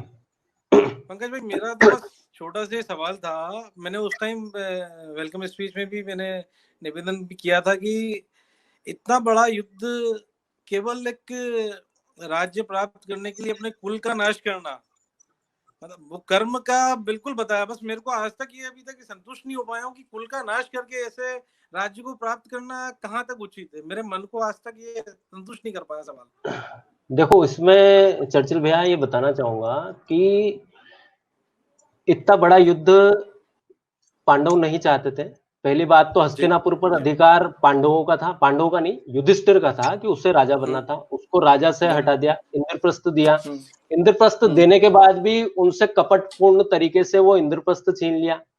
फिर कपटपूर्ण तरीके से उन्हें वनवास भेज दिया, अज्ञातवास हो गया, द्रौपदी का चीरहरण हो गया। ये बहुत सारी चीजें जो मैंने बताया कि शक्तियां काम करती है, बहुत सारी चीजें एक साथ काम कर रही थी जो युद्ध का कारण बनी। और एंड में भी कृष्ण भगवान ने सिर्फ ये बोला कि आप सिर्फ 5 गांव दे दो, हमें तो इंद्रप्रस्थ भी नहीं चाहिए। अगर आप 5 गांव भी देते हो तो मैं पांडवों को मना लूंगा कि वे युद्ध नहीं करें। लेकिन दुर्योधन ने उन्हें कहा कि मैं सुई की नोक के बराबर भी जमीन नहीं दूंगा। हाँ, नहीं अब दूंगा, नहीं दूंगा। जो सम्राट बनने लायक थे युधिष्ठिर, वह किसी के राज्य में एज ए गेस्ट पूरा जीवन तो निकाल नहीं सकते थे, क्योंकि वे समर्थ थे। और उनके साथ अधर्म भी हुआ, अन्याय भी हुआ, तो उसके खिलाफ लड़ना भी था उन्हें। तो ये सब कारण रहे जो सारी शक्तियां मिलकर उसको युद्ध के रूप में परिणाम आया ये। ओके सर, एक क्वेश्चन है, आज बड़े बड़े संत के दर्शन के लिए भक्त जाते हैं तो उनके चरण स्पर्श करने, उनके चरणों में पैसे रख देते हैं। चरणों में पैसा रखना कहाँ तक उचित है? देखो, ये श्रद्धा वाली बात है। अगर हम देख रहे हैं कि कोई चरण में पैसा रख रहा है, अगर मैंने देखा किसी को चरणों में पैसा रखते हुए, तो मेरा भी हो सकता है कि ये गलत है। लेकिन जो व्यक्ति रख रहा है वो उनको गुरु मान रहा है और उनके चरणों में पैसा रख रखा है, वो वंदन का एक तरीका हो गया। तो ये भाव है, भाव से ही मैंने पहले भी बताया कि विचार आपके कर्म फलों को बहुत प्रभावित करते हैं, कर्मों को बहुत प्रभावित करते हैं। तो ये उनकी श्रद्धा है, वो चरणों में पैसा रख रहे हैं, तो कोई इसमें बुराई नहीं है। और कुछ संत ऐसे भी हैं जो मना कर देते हैं कि भाई मत रखो। ओके सर, एक क्वेश्चन है, वर्तमान समय में कई संत लग्जरी गाड़ियों में घूमते हैं, क्या ये विलासितापूर्ण जीवन नहीं जी रहे हैं? सर, विलासिता की जो डेफिनेशन है वो हर व्यक्ति की अलग अलग है। जो साइकिल पे चल रहा है वो मोटरसाइकिल को विलासिता मानेगा, जो मोटरसाइकिल पे चल रहा है वो 5 लाख की कार को विलासिता मानेगा, जो 5 लाख की कार में चल रहा है वो 1 करोड़ की कार को विलासिता मानेगा। डिब्बे जैसा आपने कर्म योग में देखा कि चीजों के उपभोग में, एक चीज बताना भूल गया मैं, कि कर्तव्य कर्म करते हुए सांसारिक सुख भोगने में कोई बुराई नहीं है। अगर आप आपके कर्मयोग का पालन कर रहे हो और आपका कर्म फल में आसक्ति नहीं है तो सांसारिक सुख भोगने में कोई बुराई नहीं है। श्री कृष्ण ने भी अर्जुन से कहा कि तुम कर्तव्य कर्म का पालन करो, इसको नहीं करोगे तो तुम्हें पाप लगेगा, और अगर इसको करोगे, युद्ध में तुम मर जाओगे तो तुम्हें स्वर्ग की प्राप्ति होगी, और अगर जीत जाओगे तो तुम राज्य को भोगोगे। यानी कि सांसारिक सुख भोगने में बुराई नहीं है, उसमें मोह रखना गलत है। अगर कोई संत किसी दिन उसको मर्सिडीज नहीं मिली और उसको पैदल चलने में शर्म आ रही है तो फिर वो पूजनीय नहीं है। ओके सर, एक प्रश्न है अमित शाह जी का, वो ये पूछना चाहते हैं कि आज के समय में लॉर्ड राम या लॉर्ड कृष्णा दोनों में से कौन मोर रेलेवेंट है, ज्यादा रेलेवेंट कौन है? अमित भाई को प्रणाम मेरा। रेलिवेंट देखो, जो हम सुनते आए हैं कि राम के कर्म अनुकरणीय है और कृष्ण के कथन अनुकरणीय है, तो लेकिन फिर भी अगर हम इसे भगवत गीता के परिप्रेक्ष्य में देखेंगे तो हमारे जो कर्म है वो आपको कर्मयोग के 3 सिद्धांतों पे आधारित, आप कृष्ण और राम को भूल जाइए, दोनों एक ही रूप है विष्णु के। राम भगवान ने तो कोई ऐसी कथा कही नहीं जो लोगों को फॉलो करनी है, उन्होंने तो कर्म किए। अब हम फॉलो करें बहुत अच्छी बात है, मर्यादा पुरुषोत्तम राम था, अगर उनको हम फॉलो कर जाए तो उससे तो बड़ा कुछ हो ही नहीं सकता। और कृष्ण ने जो गीता कही उसको हम फॉलो कर लें तो भी उससे कुछ बड़ा नहीं हो सकता। तो हमारे सामने गीता है, हम इसके कर्म के सिद्धांतों को फॉलो कर लें तो ये हमारे लिए बहुत बड़ी बात है। सर, एक प्रश्न है, श्रीमद् भगवत गीता को पढ़ने और समझने का सही तरीका क्या है? क्या इसे आम मनुष्य के समझ सकते हैं? यहाँ पे मैं थोड़ा सा बताना चाहूंगा कि अगर आपको समझना है इजीएस्ट वे में, तो भगवत गीता आज क्यों अगर आप पढ़ेंगे तो सब बेसिक, जो बहुत बेसिक चीज है, मैंने उसमें सिर्फ ट्रांसलेशन किया है, कोई अपना विचार उसमें अलग से नहीं रखा है, उसका कोई इंटरप्रिटेशन नहीं निकाला, सिर्फ ट्रांसलेशन किया है और बहुत आम भाषा में उसको लिखा है। तो पहले आप कोई भी बड़ी किताब पढ़ने के पहले अगर आप उसको पढ़ लेंगे तो फिर आपको जो महात्मा लोग हैं उनकी टीकाएं भी समझ में आएगी। गुरदीप सिंह चावला सर एक प्रश्न यहाँ पर करना चाहते हैं। वो ये कहते हैं कि Mahabharat was due to ego and attachment. क्या सही है पंकज भाई? ये ईगो और अटैचमेंट की वजह से महाभारत हुई थी? बिल्कुल, हर युद्ध, हर लड़ाई काम, क्रोध और लोभ के कारण ही तो होती है। किसी के काम की पूर्ति नहीं हो रही है, किसी का क्रोध शांत नहीं हो रहा, किसी का लोभ शांत नहीं हो रहा, यही कारण है हर युद्ध का, हर लड़ाई का। समकित भाई, आपके व्हाट्सएप पे भी 2 क्वेश्चन है, आप उनको ले लेना। आपके व्हाट्सएप पे भी अगर अच्छा जी जरूर मैं ले लेता हूँ। मीनवाइल एक प्रश्न जो है वो ले लेते हैं। विजय कुमार सुमानी जी का है, क्या आज के इस विकट समय में हमें आध्यात्म की अच्छी तरह से समझने का मौका नहीं दिया है? ये जो कोविड में हम आज बंद हैं, इसको क्या आध्यात्म को समझने का मौका भी समझे हम? बिल्कुल, प्रकृति ने हमें, हम इतने समय से उससे समय मांग रहे थे कि समय नहीं है, समय नहीं है, प्रकृति ने हमें समय दिया है, तो इन चीजों को हमें समझना है कि क्या चीज हमारे जीवन में इम्पोर्टेंस रखती है, क्या चीजें हमारे जीवन को, हमारे चरित्र को बेहतर बना सकती है। हमने सब चीज करके देख ली, पैसा अभी हमारे कोई काम नहीं आ रहा, हमारी गाड़ी घोड़े कोई काम नहीं आ रहा है, हमारे रिश्तेदार हमारे कोई काम नहीं आ रहे, इवन हमारे परिवार वाले भी, अगर किसी को कोरोना हो जाए तो परिवार वाले भी काम नहीं आएंगे। तो ये चीज समझने की है, हमें जीवन जीना है, सब चीजों को, कर्तव्यों का पालन करना है, परिवार का भी पालन करना है, उन्नति भी करनी है, लेकिन प्रायोरिटी क्या है ये हमें डिसाइड करनी पड़ेगी। और ये आप अगर अध्यात्म के करीब जाएंगे तो निश्चित ही आपको इसका जवाब मिलेगा कि जीवन की प्रायोरिटी कुछ और है। सर मोनिका जी का एक प्रश्न है, इस जन्म के कर्म के फल इसी जन्म में मिल जाते हैं या अगले जन्म में भी उनका प्रभाव रहता है?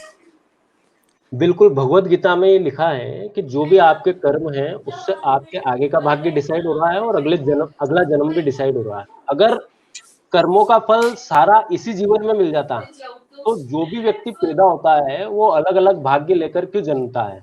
कोई अंबानी के यहाँ पैदा हो रहा है, कोई गरीब झोपड़ी में पैदा हो रहा है, तो ये उसके पूर्व जन्म के कर्मों के हिसाब से ही उसका ये जन्म होता है और उसका प्रभाव रहता है आजीवन। पंकज जी अगला प्रश्न नीलेश जी का है, मूर्ति पूजा अच्छी है या निराकार पूजा? हाँ, ये क्वेश्चन हमेशा डिबेटेबल बहुत रहता ही है। डिबेटेबल क्वेश्चन इन्होंने पूछा है। इसका श्री कृष्ण ने बहुत सुंदर जवाब दिया है। श्री कृष्ण ने अर्जुन को बोला कि निराकार पूजा और मूर्ति पूजा दोनों से ही मुझे प्राप्त किया जा सकता है, लेकिन मूर्ति में मन का ध्यान लगाना इजी है, इसलिए वो श्रेष्ठ है। निराकार ब्रह्म में मन का ध्यान लगाना बहुत कठिन है, क्योंकि मन को वश में करना कठिन है, तो इसलिए मूर्ति में ध्यान लगाना इजी है, इसलिए ये श्रेष्ठ है। तो दोनों में कोई बुराई नहीं है, मूर्ति श्रेष्ठ है। प्रश्न है सीए अंकुश जैन साहब का, क्या किसी व्यक्ति विशेष के प्रति अति आसक्ति होने से व्यक्ति सत्य और मिथ्या में अंतर करने की शक्ति खो देता है? बिल्कुल, ये उदाहरण तो महाभारत में है ही सही ना। दुर्योधन के प्रति बहुत आसक्ति थी धृतराष्ट्र की, तो वो अपने कर्तव्य कर्मों को कर ही नहीं पाया। उसको भीष्म ने समझाया, विदुर ने समझाया, द्रोण ने समझाया, कुलगुरु कृपाचार्य ने समझाया, इवन वेद व्यास जी ने समझाया, स्वयं कृष्ण भगवान ने समझाया, तो भी उसको समझ में नहीं आया। वो तो अपने पुत्र मोह में ही बंधा था। तो मोह तो गलत कार्य करवाता ही है, हमारे विवेक को कमजोर करता है, हमारे विवेक को खो देता है मोह। तो ओपन माइंडेडली किसी के बारे में सोचना चाहिए।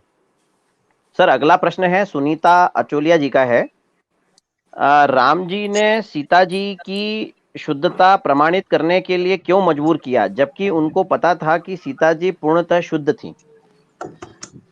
इसमें जब धोबी ने ये कहा कि भाई ये लंका में रह के आई हैं तो इनका चरित्र का क्या भरोसा है।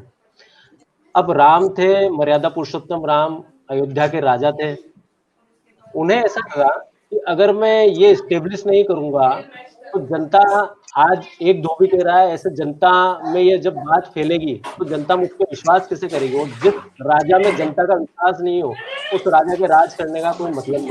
इसलिए उन्होंने अग्नि परीक्षा करवाई सीता जी। सर एक प्रीतम गुप्ता जी का प्रश्न है, जब ईश्वर ने सबका भाग्य डिसाइड कर रखा है तो कोई व्यक्ति अपराधी है और ये उसका कर्म है, तो क्या वो व्यक्ति सही कर रहा है? वापस से संकेत भाई। सर ये प्रीतम गुप्ता जी का एक प्रश्न है, जब ईश्वर ने सबका भाग्य डिसाइड कर रखा है तो कोई व्यक्ति अपराधी है और ये उसका कर्म है, तो क्या वह व्यक्ति सही कर रहा है? बिल्कुल भी नहीं, ऊपर वाले ने किसी का भाग्य डिसाइड नहीं किया। जो व्यक्ति ने जो कर्म किए हैं उसी के हिसाब से उसका कर्मफल मिलता जा रहा है। और जो तीनों शक्तियां काम कर रही हैं, हम किस शक्ति को हमारे अंदर पौधा बनने देते हैं बीज से, जो मैंने उदाहरण दिया था, उसी के हिसाब से हम कर्म करते हैं। हत्या जो व्यक्ति कर रहा है, किसी ने अगर हत्या अपराध की बात करते हैं, किसी ने अगर हत्या कर दी तो वो हमें लगता है कि आज उसने हत्या कर दी, लेकिन इसका बीज उसके मन में कई सालों से अपने जहन में था। वो कहीं ना कहीं किसी से ईर्ष्या करता था, उसके बारे में सोचता था कि मौका मिलेगा उस दिन मार दूंगा, ऐसा कर दूंगा, वैसा कर दूंगा। वो बीज उसके अंदर था जो फल के रूप में उस दिन दिखा। हम सोचते हैं कि इसने हत्या कर दी, यार ये तो बहुत अच्छा इंसान था, लेकिन उसके पीछे बैकग्राउंड में, उसके मन में कहीं ना कहीं ये सब विचार थे जो उसको प्रवृत्त करते हैं इस चीज के लिए। सर राहुल तिवारी जी का एक क्वेश्चन है। Sir question is, I hurt emotion of my parents due to anger, I also feel bad, what to do as per Bhagwat Gita. ये पूछना चाहते हैं कि अपने पेरेंट्स को ये अपने गुस्से की वजह से हर्ट करते हैं, तो भगवत गीता इस पर क्या कहती है? सर सबसे पहले तो पिता माता तो पूजनीय है, और एक मानव स्वभाव का एनालिसिस बताता हूँ कि जो भी लेटेस्ट इवेंट होती है हम उसे याद रखते हैं। माता पिता तो हमारे ही हैं, अगर हमने उन्हें हर्ट किया है और आज हम उनके पास क्षमा मांगने जाएंगे तो डेफिनेटली क्षमा करेंगे। भगवत गीता में लिखा है कि कोई कितना भी पापी हो, लेकिन अगर वो अपने पाप कर्मों को छोड़ के मेरी शरण में आता है और मुझे ही एकमात्र ध्येय बनाता है, तो मैं उसको क्षमा करूंगा, और वो भी मोक्ष की प्राप्ति के योग्य है। इसका मतलब परमात्मा इस पूरी धरती में जितने भी जीव है उन सबका परमपिता परमात्मा है। ऐसे ही हमारे माता पिता, अगर हमसे कोई गलती हो गई है तो हम अगर उनसे क्षमा मांगेंगे तो वो डेफिनेटली क्षमा करेंगे।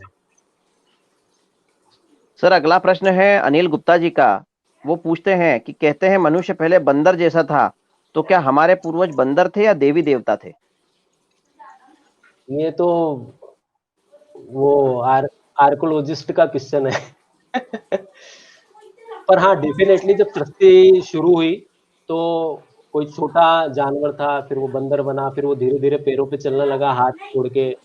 ये तो सब स्टेब्लिश्ड है, वेल स्टेब्लिश्ड तथ्य है कि भाई पहले बंदर था, उसके बाद फिर मानव जाति, मतलब हम जिस फॉर्म में आज है वो फॉर्म आया। रामायण में भी देखेंगे तो हनुमान जी थे, बंदर के रूप में थे, केसरी जी थे, बंदर के रूप में थे, सुग्रीव बंदर के रूप में थे। सर अगला ही प्रश्न उनका भी है।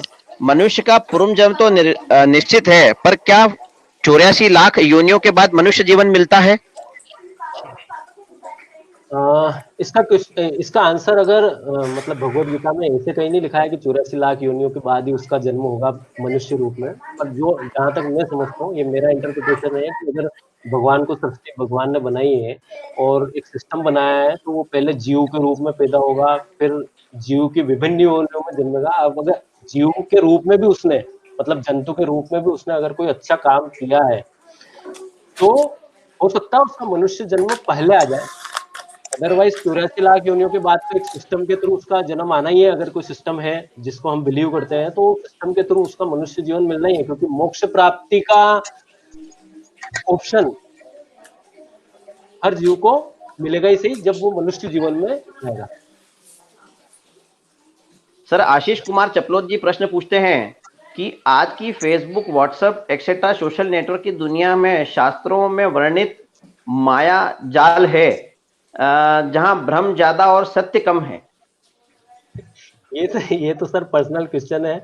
इसको आप अगर फेसबुक व्हाट्सएप को कुछ भी देख रहे हैं तो आप पहले किसी न्यूज़पेपर में उसको वेरीफाई करें, कोई भी चीज आगे फैलाने के पहले, क्योंकि हम जनरली मैसेज आता है और हम तुरंत उसको फॉरवर्ड कर देते हैं। तो पहले उसकी सत्यता की जांच कर लें गूगल पे। मैं यही करता हूँ, कभी भी मैं फॉरवर्ड मैसेज नहीं करता, पहले देखता हूँ कि वास्तव में वो टाइम्स ऑफ इंडिया या किसी ऑथेंटिक न्यूज चैनल पे कुछ दिख रहा है या नहीं। अगर वो है तो ही उसको फॉरवर्ड करते हैं, अदरवाइज नहीं करते हैं। सर सीए सुशील लाल जी हैं, वो पूछते हैं लाइफ का कर्तव्य और धर्म, कर्तव्य में फर्क है तथा मंदिर निर्माण का धर्म क्या है? सर वापस से सर। सर स्क्रीन पे आ गया सुशील लाल जी पूछते हैं, लाइफ का कर्तव्य और धर्म करवाते हुए कर्तव्य में फर्क क्या है तथा मंदिर निर्माण का धर्म क्या है? सर दोनों चीजें हैं। कोई अपना कर्तव्य समझ रहा है कि उसको अपनी लाइफ जीनी, परिवार के साथ जीनी है, परिवार की उन्नति करनी है, कोई समाज की उन्नति करनी है, और कोई अपने जीवन का कर्तव्य ये समझता है कि वो उसको धर्म को भी बचा के रखना है। तो इसमें कोई बुराई नहीं है कि अगर कोई मंदिर बनवा रहा है और कोई नहीं बनवा रहा है। और आप देखेंगे कि हजारों साल तक जो चीज जीवित रहती है वो धर्म जीवित रहता है। आप और मैं चले जाएंगे, हमारी आने वाली पीढ़ियां चली जाएगी, लेकिन धर्म ऐसी चीज है जो हजारों साल तक रहती है, तो उसको भी स्टेब्लिश करना जरूरी है। सर अगला प्रश्न जो है वो संजय अग्रवाल जी पूछते हैं, बहुत ही सुंदर प्रश्न है, हाउ टू मेडिटेट। गीता क्या कहती है, किस तरह से मेडिटेशन करना चाहिए?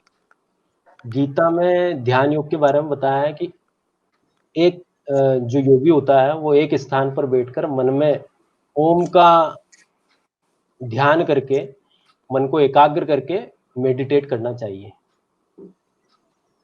ओके। और ये भी मोक्ष प्राप्ति का साधन है। ओके। सर अगला प्रश्न जो है वो नहीं सॉरी, ये गुरदीप चावला जी, पंकज भाई, what is the way of self transformation? Self realisation, बिल्कुल। सेल्फ ट्रांसफॉर्मेशन पूछ रहे हैं वो। सेल्फ ट्रांसफॉर्मेशन जी सर, हमें खुद का एनालिसिस करना पड़ेगा। जो हम आज तक जीते आए हैं, अभी कोरोना है, समय काफी है हमारे पास, अभी 14 दिन का लॉकडाउन और पड़ गया है, तो हमारे पास समय ही समय है। हमने जो हमारा पिछला जीवन बिताया है, 40 साल का, 30 साल का, 50 साल का, जिसकी जितनी एज है, वो एनालिसिस करें कि हमने क्या बुरा किया, किसके साथ बुरा किया। आगे हम वैसा बुरा कर्म करने का प्रयास नहीं करेंगे। जिनसे हमारे संबंध बिगड़े हैं, हम उनसे संबंध सुधारें। मैंने पहले भी बताया कि मानव स्वभाव ऐसा है कि जो लेटेस्ट इवेंट को याद रखता है। आपने किसी के साथ 10 बार अच्छा किया, 10 बार उसका खूब काम किया, 11वीं बार आप मना करोगे तो वो उसी को ध्यान में रखता है कि यार इसने मेरा काम नहीं किया। ऐसे ही आपने किसी के साथ 10 बार कोई बुरा कर दिया, लेकिन आज आप उसके चरणों में प्रणाम करेंगे तो डेफिनेटली आपको माफ कर देगा। ये तो एक बात हुई। उसके अलावा अपनी क्वालिटी को जाने कि आप जो जनरली क्या होता है, हम बिजनेस में लगे रहते हैं, हम काम में लगे रहते हैं, कभी भी हम इस चीज पे ध्यान ही नहीं दे पाते, क्योंकि सुबह उठे, काम पे चले गए, वापस आए, घर परिवार, ये सेल्फ एनालिसिस का टाइम हमें मिलता ही नहीं है। तो अभी टाइम मिला है, सेल्फ एनालिसिस करें, हमारी क्या क्वालिटी है वो जाने, हमें किस चीजों में रुचि है वो जाने। काम के अलावा, पैसा कमाने के अलावा हमारी रुचियों को भी हमें इंपॉर्टेंस देनी चाहिए। यही सेल्फ ट्रांसफॉर्मेशन है, चरित्र का निर्माण करना, हमारे विचारों को शुद्ध करना और चरित्र का निर्माण करना, अच्छे चरित्र का निर्माण करना, यही self transformation. Sir Mohit Jethwani ji का एक प्रश्न है, how Bhagwat Gita thoughts help in professional life? ये इनके साथ मेरा भी प्रश्न है और शायद सभी प्रोफेशनल्स का ये क्वेश्चन है कि ये गीता के जो थॉट्स हैं वो हमें प्रोफेशन में कैसे हेल्प करते हैं, प्रोफेशनल लाइफ में कैसे हेल्प करते हैं? बिल्कुल। सबसे पहले कर्म के सिद्धांत तो वापस रिवाइज करते हैं कि कर्म में हमारा अधिकार है, फल में नहीं। तो जब भी हम किसी क्लाइंट को सर्विस देते हैं, या क्लाइंट के लिए, कई बार ऐसा होता है कि हम क्लाइंट के लिए बहुत मेहनत करते हैं लेकिन वो क्लाइंट कन्वर्ट नहीं होता है। मेरे ख्याल में काफी सारे चार्टर्ड अकाउंटेंट जुड़े हुए हैं, तो क्लाइंट कन्वर्ट नहीं होता है, तो उससे हमें घबराना नहीं है। एक सिद्धांत और है प्रकृति का कि आज जो हम काम कर रहे हैं, आज उसका फल आपको मिले न मिले, भविष्य में उसका फल जरूर किसी ना किसी रूप में आपको मिलेगा। हो सकता है जहां आप मेहनत नहीं करें वहां पे ऑटोमेटिक क्लाइंट आ जाए आपका, तो मेहनत आपको करनी है, ऑटोमेटिक उसका फल जरूर मिलेगा। कोई भी कर्म बेकार नहीं जाएगा, उसका अच्छा बुरा प्रभाव जरूर रहता है। तो ये एक चीज हो गई। दूसरा जो हमें प्रॉब्लम आती है कि कंप्लायंस है, स्ट्रेस है, तो मैनेजमेंट हमें भगवत गीता सिखाती है कि भाई आप मैनेजमेंट करें, किन चीजों का, क्या चीज आपको करनी है। कई बार ये होता है कि हम छोटे रिटर्न पे खुद ही करते हैं, हमारा विश्वास ही नहीं होता दूसरे व्यक्तियों पे, हम सारा काम खुद ही करना चाहते हैं।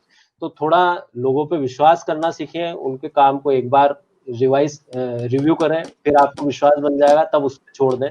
थोड़ा सा रेस्पॉन्सिबिलिटी ट्रांसफॉर्म करने का सोचें, तो हमें समय मिलने लगेगा, तब हम नई चीजें कर पाएंगे। कुछ अब जैसे कोविड आ गया है, तो हमें टेक्नोलॉजी रिलेटेड चीजें सोचनी होगी कि भाई कैसे क्लाइंट का डेटा हमारे पास आएगा, या क्लाइंट का ज्यादा से ज्यादा हमारा फिजिकल इंटरेक्शन बिल्कुल नहीं हो, आर्टिकल अपने घर पे बैठ के काम कर सके अगर ये कोविड ज्यादा दिन चलता है तो ये सब टेक्नोलॉजी हमें अपनानी पड़ेगी, उसके बारे में सोचने का टाइम है। और वो सब हम इम्प्लीमेंटेशन, कई सारे चार्टर्ड अकाउंटेंट जो सोचते हैं ऑफिस ऑटोमेशन में जाना है, लेकिन कर नहीं पाते क्योंकि टाइम नहीं मिलता नहीं है, हर 10 दिन में कंप्लायंस है जीएसटी के।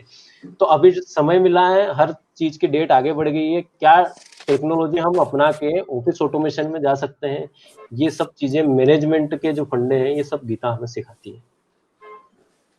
सर राहुल तिवारी जी का प्रश्न है, क्या बदला लेना पाप है? सर क्षमा सबसे बड़ा धर्म है। अगर युधिष्ठिर और पांडव सभी, इनके साथ तो काफी अन्याय हुआ, सोचो अपने साथ तो ऐसा कुछ अभी तक जीवन में शायद किसी के साथ नहीं हुआ। वनवास मिलना, जो सम्राट है उसको वनवास मिल गया, हम तो अभी घर में कैद हैं, हमें बुरा लग रहा है, हम बेचैन हो रहे हैं। वो तो 12 साल राज्य को छोड़ के, मतलब अपने महल को छोड़ के वनवास में रहे, और 1 साल अज्ञातवास रहा। अज्ञातवास मतलब कोई आइडेंटिफाई नहीं कर पाया उनको।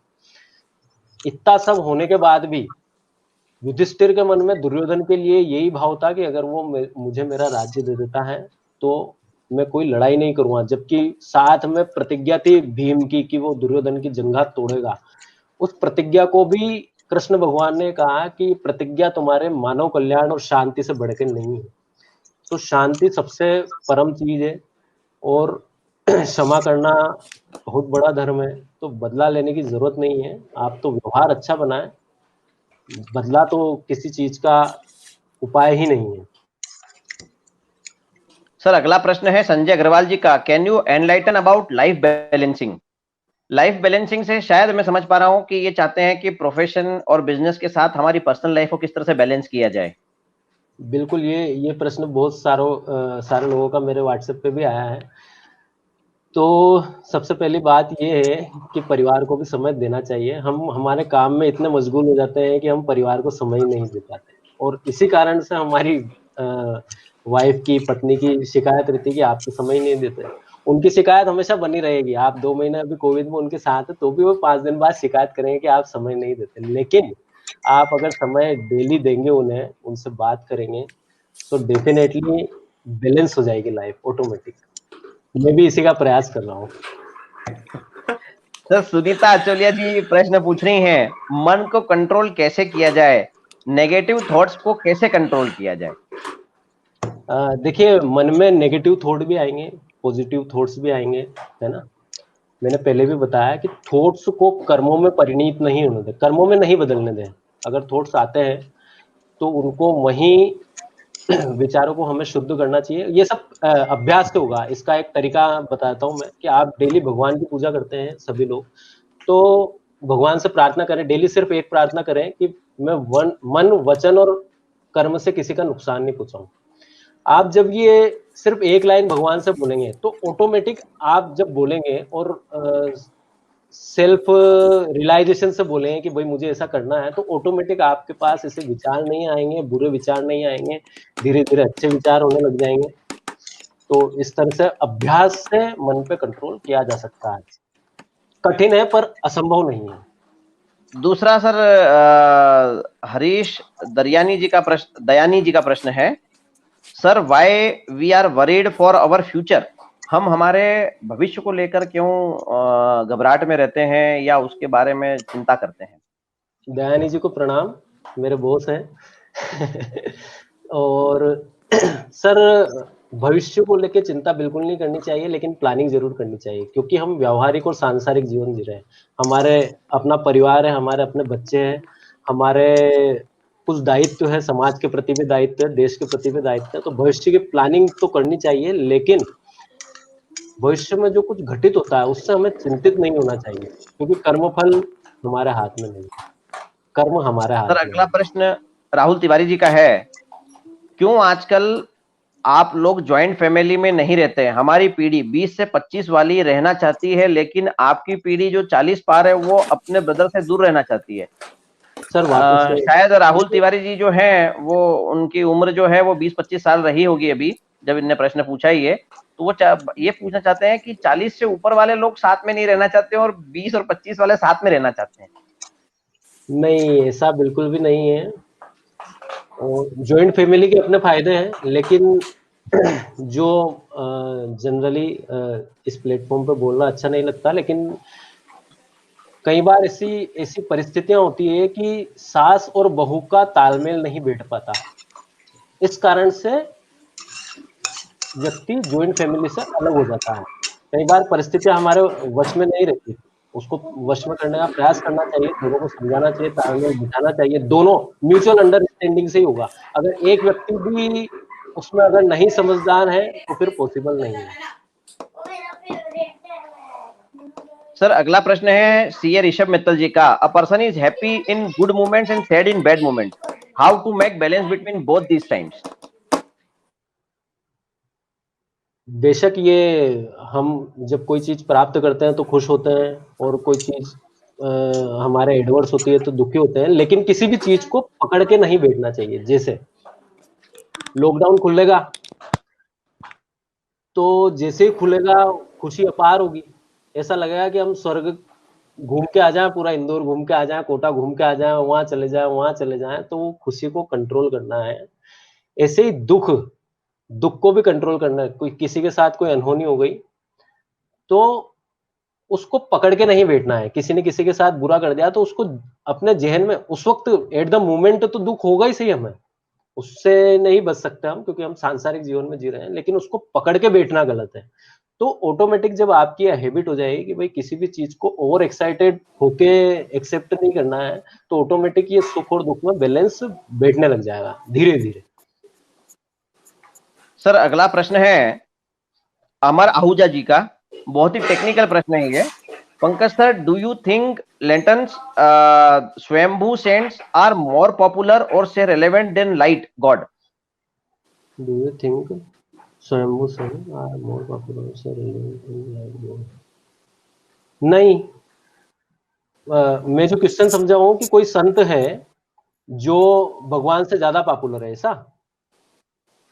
हाँ सर, ये एक लल्टेंस लिखा है इन्होंने, स्वयंभू सेंट्स। तो मेरे तो बुद्धि के हिसाब से ये प्रश्न हाँ, समझना ही मुश्किल है। का उदाहरण नहीं पता मुझे, मतलब कोई देखने में नहीं आता कि कौन कौन स्वयंभू संत है। अच्छा ठीक है, ये बोल रहे हैं कि जैसे कोई संत अपने आप को ये बताता है कि मैं ही भगवान हूं, तो भगवान और उसमें कौन सुपीरियर है? तो डेफिनेटली सर भगवान ही सुपीरियर है, क्योंकि जो अपने आप को ये बोल रहा है कि मैं स्वयंभू हूँ और मैं भगवान का रूप हूँ, तो भगवान के समकक्ष हो ही नहीं सकता, क्योंकि जहां अभिमान आ गया वहां भगवान नहीं हो सकते। सर काफी समय हो गया है और मैं बस अब एक दो और प्रश्न लेना चाहता हूँ। साथ ही साथ हमारे साथ संकेत भाई एक हमारे प्रश्न मेरे पास भी आया है, वो मैं प्रश्न जी लेना जी नहीं मैं जी अभी एक दो प्रश्न और लूंगा सर मैं। आप जरूर, आपके पास जो प्रश्न है उसका जवाब दीजिए। मीनवाइल सर, सीआईआरसी के वाइस चेयरमैन हमारे अतुल मेहरोत्रा साहब भी हमारे साथ में, मैंने कमेंट में देखा। Thank you sir for your kind presence also. Mehrotra साहब भी हमारे साथ हैं। सर आप अपना प्रश्न ले सकते हैं। पंकज सर, आपके पास जो आया प्रश्न वो। सर एक प्रश्न आया है कि what is the purpose of life? ये मुझे 3-4 लोगों का प्रश्न आया है। एक उदाहरण देता हूं सर। एक व्यक्ति को आप एक 5 स्टार रिसोर्ट में लेकर जाइए और वहां पे जहाँ तमाम सुविधाएं हैं, उसको पूरे दिन वहां एंजॉय करने दीजिए, और उसकी रात होते ही उसकी स्मृति, आपके पास अगर ऐसी पावर है कि उसकी मेमोरी को आप खत्म कर सके, फिर वो दूसरा दिन होगा, फिर वो उसको एंजॉय करेगा। ऐसे करके 365 दिन गुजर जाते हैं, वो एंजॉय कर रहा है उस प्रॉपर्टी को, उस जगह को, वहां के सभी कर्मों को। अब 365 दिन होने के बाद उसे पूरी मेमोरी वापस दे दी जाती है कि वो 365 दिन से एक ही चीज जी रहा है, एक ही रिसोर्ट में रह रहा है, डेली स्विमिंग पूल का यूज करता है, जिम का यूज करता है, स्पा का यूज करता है, अच्छा खाना खाता है। फिर उससे बोलो कि अब अगले 15 दिन में तुझे ये करना है, तो वो बोर हो जाएगा। वो बोला कि भैया मुझे यहाँ से निकालो। तो भगवत गीता में हर जगह, हर चैप्टर में कई बार श्री कृष्ण ने कहा है, चाहे वो कोई सा भी हो, ज्ञान योग हो, कर्म योग हो, भक्ति योग हो, हर जगह ये कहा है कि अल्टीमेट ये आप करोगे तो मोक्ष को प्राप्त करोगे, ये आप करोगे तो मोक्ष को प्राप्त करोगे। तो मेरी समझ में हर देखो ये प्रश्न अगर 60 साल का व्यक्ति के मन में होगा तो उसका पर्पस अलग होगा, 25 साल के व्यक्ति के मन में इस पर्पस ऑफ लाइफ अलग होगा, लेकिन भगवान की नजर में क्या पर्पस है कि व्यक्ति को मनुष्य जीवन दिया है तो उसको मोक्ष के प्रयास करने चाहिए, क्योंकि अल्टीमेट सत्य वही है। नहीं तो अगर किसी को हम मेमोरी दे दें कि भाई तुम्हारा 50 पिछले 50 जीवन आप देख सकते हो, तो आप देखोगे आपने हर जीवन में यही तो काम किया, आपके बच्चे हुए, आपने शादी करी, मतलब आपने शादी करी, आपके बच्चे हुए, आपने उनकी परवरिश करी, बूढ़े हुए, बीमार हुए, मर गए, यही किया, और कुछ अलग किया ही नहीं। हर जीवन में कुछ ना कुछ ख्वाहिशें अधूरी रह गई, इस जीवन में भी रह जानी है। तो एट द टाइम ऑफ जो चीज हमें रियलाइज होती है 60 साल 70 साल की उम्र में, जब हम बेड पे होते हैं, तब हमें रियलाइज होता है कि यार ऐसे जीवन से मोक्ष अच्छा है। तो वो प्रयास हम आज से शुरू करें, और कोई टिपिकल नहीं, हम जो हमारा व्यवहारिक जीवन जी रहे हैं उसके साथ ही इनके प्रयास कर सकते हैं। तो मेरे समझ में पर्पस ऑफ लाइफ हर व्यक्ति का मोक्ष ही है, फाइनल टारगेट। सर एक बहुत ही लर्नेड चार्टर्ड अकाउंटेंट है शम्मी झवर जी, उन्होंने एक प्रश्न पूछा है, सर इमोशंस को कैसे कंट्रोल करें? जैसे अभी हमने दुख और सुख की बात की, खुशी और दुख की बात की थी, ऐसे ही ये सभी इमोशंस के बारे में पूछ रहे हैं कि how to control the emotions, Bhagavad Gita इस पर क्या कहता है? बहुत बढ़िया प्रश्न है शम्मी झवर जी का ये प्रश्न, इसका उत्तर पहले भी दे चुका हूँ, सेम प्रश्न है, सुख दुख की बात है और इमोशन की बात है, विचार की बात है, सब एक जैसी बात है, चीज हमारे मन में है। अब जैसे जैसे अभ्यास करेंगे हम तो इमोशंस पे कंट्रोल होगा। आप कर्म फलों में आसक्ति मत रखिए, ऑटोमेटिक आपकी बहुत सारी चीजें कंट्रोल्ड हो जाएगी। जैसे आपने, आपका बालक है, आपका लड़का है, अब आप उससे एक्सपेक्टेशन रखते हैं कि ये बड़ा होके मेरी सेवा करेगा, ये वो करेगा, फलाना करेगा, ढिगड़ा करेगा, मेरा व्यापार को बढ़ाएगा, आपकी उससे एक्सपेक्टेशन है। तो यही भगवत गीता में लिखा है कि कर्म फल में आसक्ति नहीं होनी चाहिए, मोह नहीं होना चाहिए। अगर आप उससे एक्सपेक्टेशन नहीं रखेंगे तो आपको दुख नहीं होगा, आपके इमोशंस ऑटोमेटिक कंट्रोल्ड वे में चले जाएंगे। तीनों शक्तियां जो अंदर काम कर रही है, आप जिस शक्ति को ज्यादा बढ़ावा देते हो वो वैसे इमोशंस आपके बाहर आते हैं और वही कर्मों में बदल जाते हैं। तो हमें तीनों में बैलेंस बनाना है, ये प्रयासों से संभव है। सर अगला प्रश्न राहुल तिवारी जी का है, वह यह पूछना चाहते हैं कि सर स्कूल और हॉस्पिटल को बिजनेस के तौर पे करना कितना सही है? सर स्कूल और कॉलेज को बिजनेस के तौर पे करना कितना सही है, वो ये पूछना चाहते हैं। क्या इसको बिजनेस के रूप में लिया जाना चाहिए या सर्विसेज हैं ये? सर डेफिनेटली सर्विसेज है, लेकिन मेरा इसमें एक व्यू है। अगर हम देखें, आज मैं चार्टर्ड अकाउंटेंट हूँ, मैं किसी क्लाइंट को सर्विस देता हूँ तो मैं उससे फीस लेता ही लेता हूँ। और डिफरेंट कैटेगरी है, जो नया चार्टर्ड अकाउंटेंट बनेगा वो हो सकता है 400 रुपए में ITR फाइल करे, जो बहुत 50 साल की एज के एक्सपीरियंस्ड चार्टर्ड अकाउंटेंट है हो सकता है 25,000 रुपए ITR की फीस ले। तो ये डिफरेंट कैटेगरी है। अब जो प्राइवेट हॉस्पिटल में डॉक्टर हैं उनका पैसा लेना कोई गलत नहीं, क्योंकि उनके साथ में खर्चे जुड़े हुए हैं। आपको जो फैसिलिटी वो दे रहे हैं, गवर्नमेंट में तो वो फैसिलिटी मिलती नहीं है, आपको फैसिलिटी सारी चाहिए, लेकिन जब वो पैसे का बिल होता है तो हम सोचते हैं कि ये तो लूट मचा रखी है इन्होंने। हाँ, अगर डॉक्टर कोई गरीब व्यक्ति उसके पास आ रहा है और वो जानता है कि ये गरीब है, इसके पास पैसे देने की क्षमता नहीं है, फिर भी उससे अनुचित बिलिंग करता है, अनुचित फीस लेता है, उसको डिस्काउंट नहीं देता है, तो वो गलत है। स्कूल की बात करें तो स्कूल में आपके पास चॉइस है, आप खुद चाहते हैं कि आपका बच्चा बेस्ट स्कूल में पढ़े, जबकि शिक्षा वही है। आप ये बताओ कि सरकारी जितने ज्यादा IITian बनते हैं वो सरकारी स्कूलों में पढ़े हुए होते हैं। हम खुद सरकारी स्कूल में पढ़े हुए हैं, पर हम चाहते हैं कि बच्चों को बेस्ट एजुकेशन मिले। हमारे पास ऑप्शन 10,000 रुपए साल के स्कूल का भी है और 5 लाख रुपए साल का भी स्कूल है, तो हमारी चॉइस है ना कि हम वहां गए।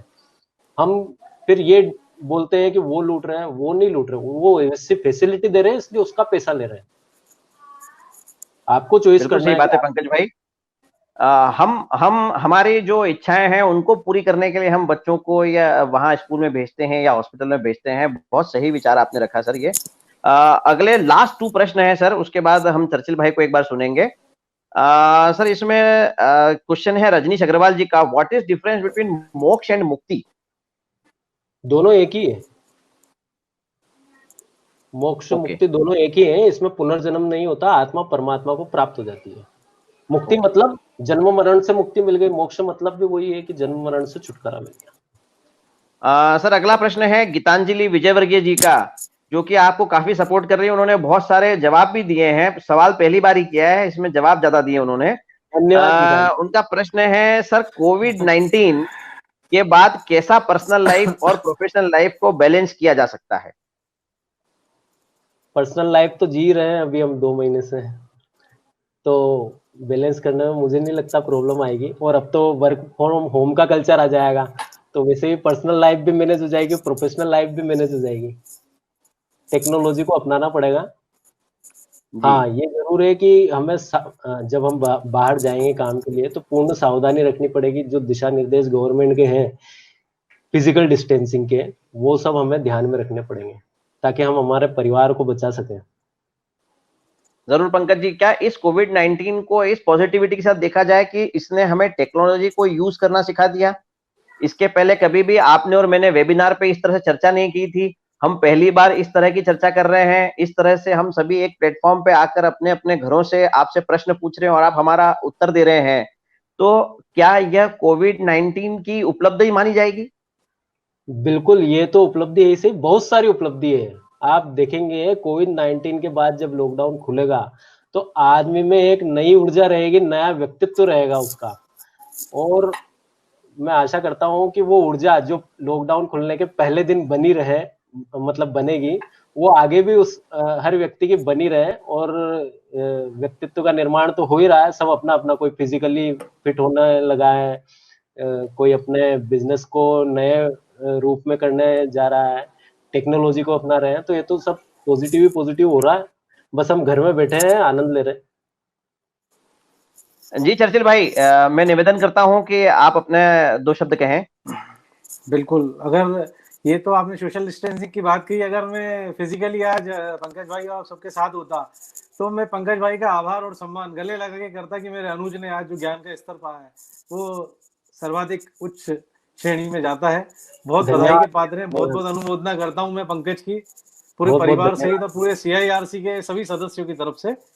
और मैं एक छोटी सी घोषणा करना चाहता हूं, जो अभी सभी मेंबर्स हैं वो आगे भी अभी सब मेंबर्स को बताया कि वेबिनार का टाइम चल रहा है, ऑनलाइन सभी जुड़े हुए हैं, सभी विभिन्न प्रकार के कोर्सेज कर रहे हैं। तो मैं हेलो हाँ जी, हेलो जी। हाँ, आ रही आवाज, हेलो आ रही भैया आवाज, हेलो हेलो आवाज आ रही है आपको? चर्चिल भाई, आवाज आ रही है हमको, आप बोलिए। हाँ, मैं सभी से निवेदन करना चाहता हूँ, इंदौर ब्रांच के माध्यम से वैल्यूएशन का जो कोर्स होता है, जो अभी बहुत ही इंपॉर्टेंस का है सभी के लिए, तो मैं जो इसकी फैकल्टी वैल्यूएशन कोर्स की ICAI के द्वारा सर्टिफाइड इम्पैनल्ड सर्टिफाइड फैकल्टीज है, उनके माध्यम से एक ऐसा एक वेबिनार इंदौर ब्रांच के माध्यम से करवाना चाहता हूँ, ताकि वो सभी हमारे पार्टिसिपेंट्स को बता सके कि किस तरीके से इस एग्जाम की इंपॉर्टेंस है और उसको किस तरीके से क्रैक किया जा सकता है। वैल्यूएशन कोर्स अपना इंस्टीट्यूट करा रहा है, लेकिन मैं चाहता हूं कि उसका पहले ही लोगों को ज्ञान हो जाए कि किस तरीके से इसको क्रैक किया जा सकता है, ताकि वो अपने प्रोफेशन में इसका बेनिफिट ले सके, पास होकर स्टेट की चीज। जी जरूर चर्चिल भाई, ये आपकी बात काफी उचित है और इस प्रोग्राम को जल्दी से जल्द हमारे मेंबर्स के लिए प्रायोजित करें। जरूर जरूर, आपकी मदद से इंदौर ब्रांच हमेशा इस तरह के अच्छे प्रोग्राम करती आई है और आगे भी करेगी ये। साथ ही साथ मैं आज धन्यवाद देना चाहता हूं अतुल मेहरोत्रा जी, CIRC वाइस चेयरमैन हैं, जो हमारे साथ थे। मैं धन्यवाद देना चाहता हूं चर्चिल जैन जी, जो कि CIRC मेंबर हैं, जो हमारे साथ बने रहे। CA हर्ष फिरोदा जी, चेयरमैन ब्रांच, उन्होंने इतना अच्छे सब्जेक्ट पर लेक्चर रखवाने का प्रयास किया। और सबसे ज्यादा धन्यवाद मैं देना चाहता हूं पंकज गुप्ता जी का, कि उन्होंने जिस तरह से इस विषय को रखा है, हमें लग ही नहीं रहा कि हम एक चार्टर्ड अकाउंटेंट से बात कर रहे हैं, हमारे मित्र, हमारे दोस्त से बात कर रहे हैं, हमारे बड़े भाई से बात कर रहे हैं, हमारे छोटे भाई से बात कर रहे हैं। हमें ऐसा लग रहा था कि वाकई में कोई गीता के बहुत ही ज्ञानी व्यक्ति से, कोई संत पुरुष से हम बात कर रहे हैं आज। और जितना प्रैक्टिकली आपने जिन प्रश्नों को लिया, सभी तरह के प्रश्नों को आपने लिया, उनको 1 घंटे का आपने समय दिया था, जिसको हमने 1 घंटे और 30 मिनट तो कर दिया आपसे प्रश्न पूछते पूछते, और अभी भी बौछार हो रही है प्रश्नों की। तो हम उम्मीद करते हैं कि हम फिर से आपको इसी मंच पे पाएंगे हमारे साथ में, और इन्हीं प्रश्नों से हम आपको परेशान करते रहेंगे। आज उसी जोरदार मुस्कान के साथ आपने जवाब दिया है। शायद आगे भी आप परेशान न होंगे और इसी मुस्कान के साथ जवाब देते रहेंगे। बहुत बहुत धन्यवाद पंकज जी आपका। और इस अनूठे कार्यक्रम में आपने शिरकत की, आपने अपने शब्द रखे, अपने विचार रखे और गीता के बारे में जो विशेष ज्ञान आपने दिया है, ये जरूर हमारे जीवन में बहुत महत्वपूर्ण है और आगे हम इसका उपयोग करके आगे अपने जीवन को सफल बनाएंगे। बहुत बहुत धन्यवाद सभी श्रोताओं का और प्रश्न पूछने वालों का भी। बहुत बहुत धन्यवाद संकेत भाई, चर्चिल भैया, मुझे जय श्री कृष्ण। जय श्री कृष्ण। बहुत बहुत धन्यवाद। Yes, thank you.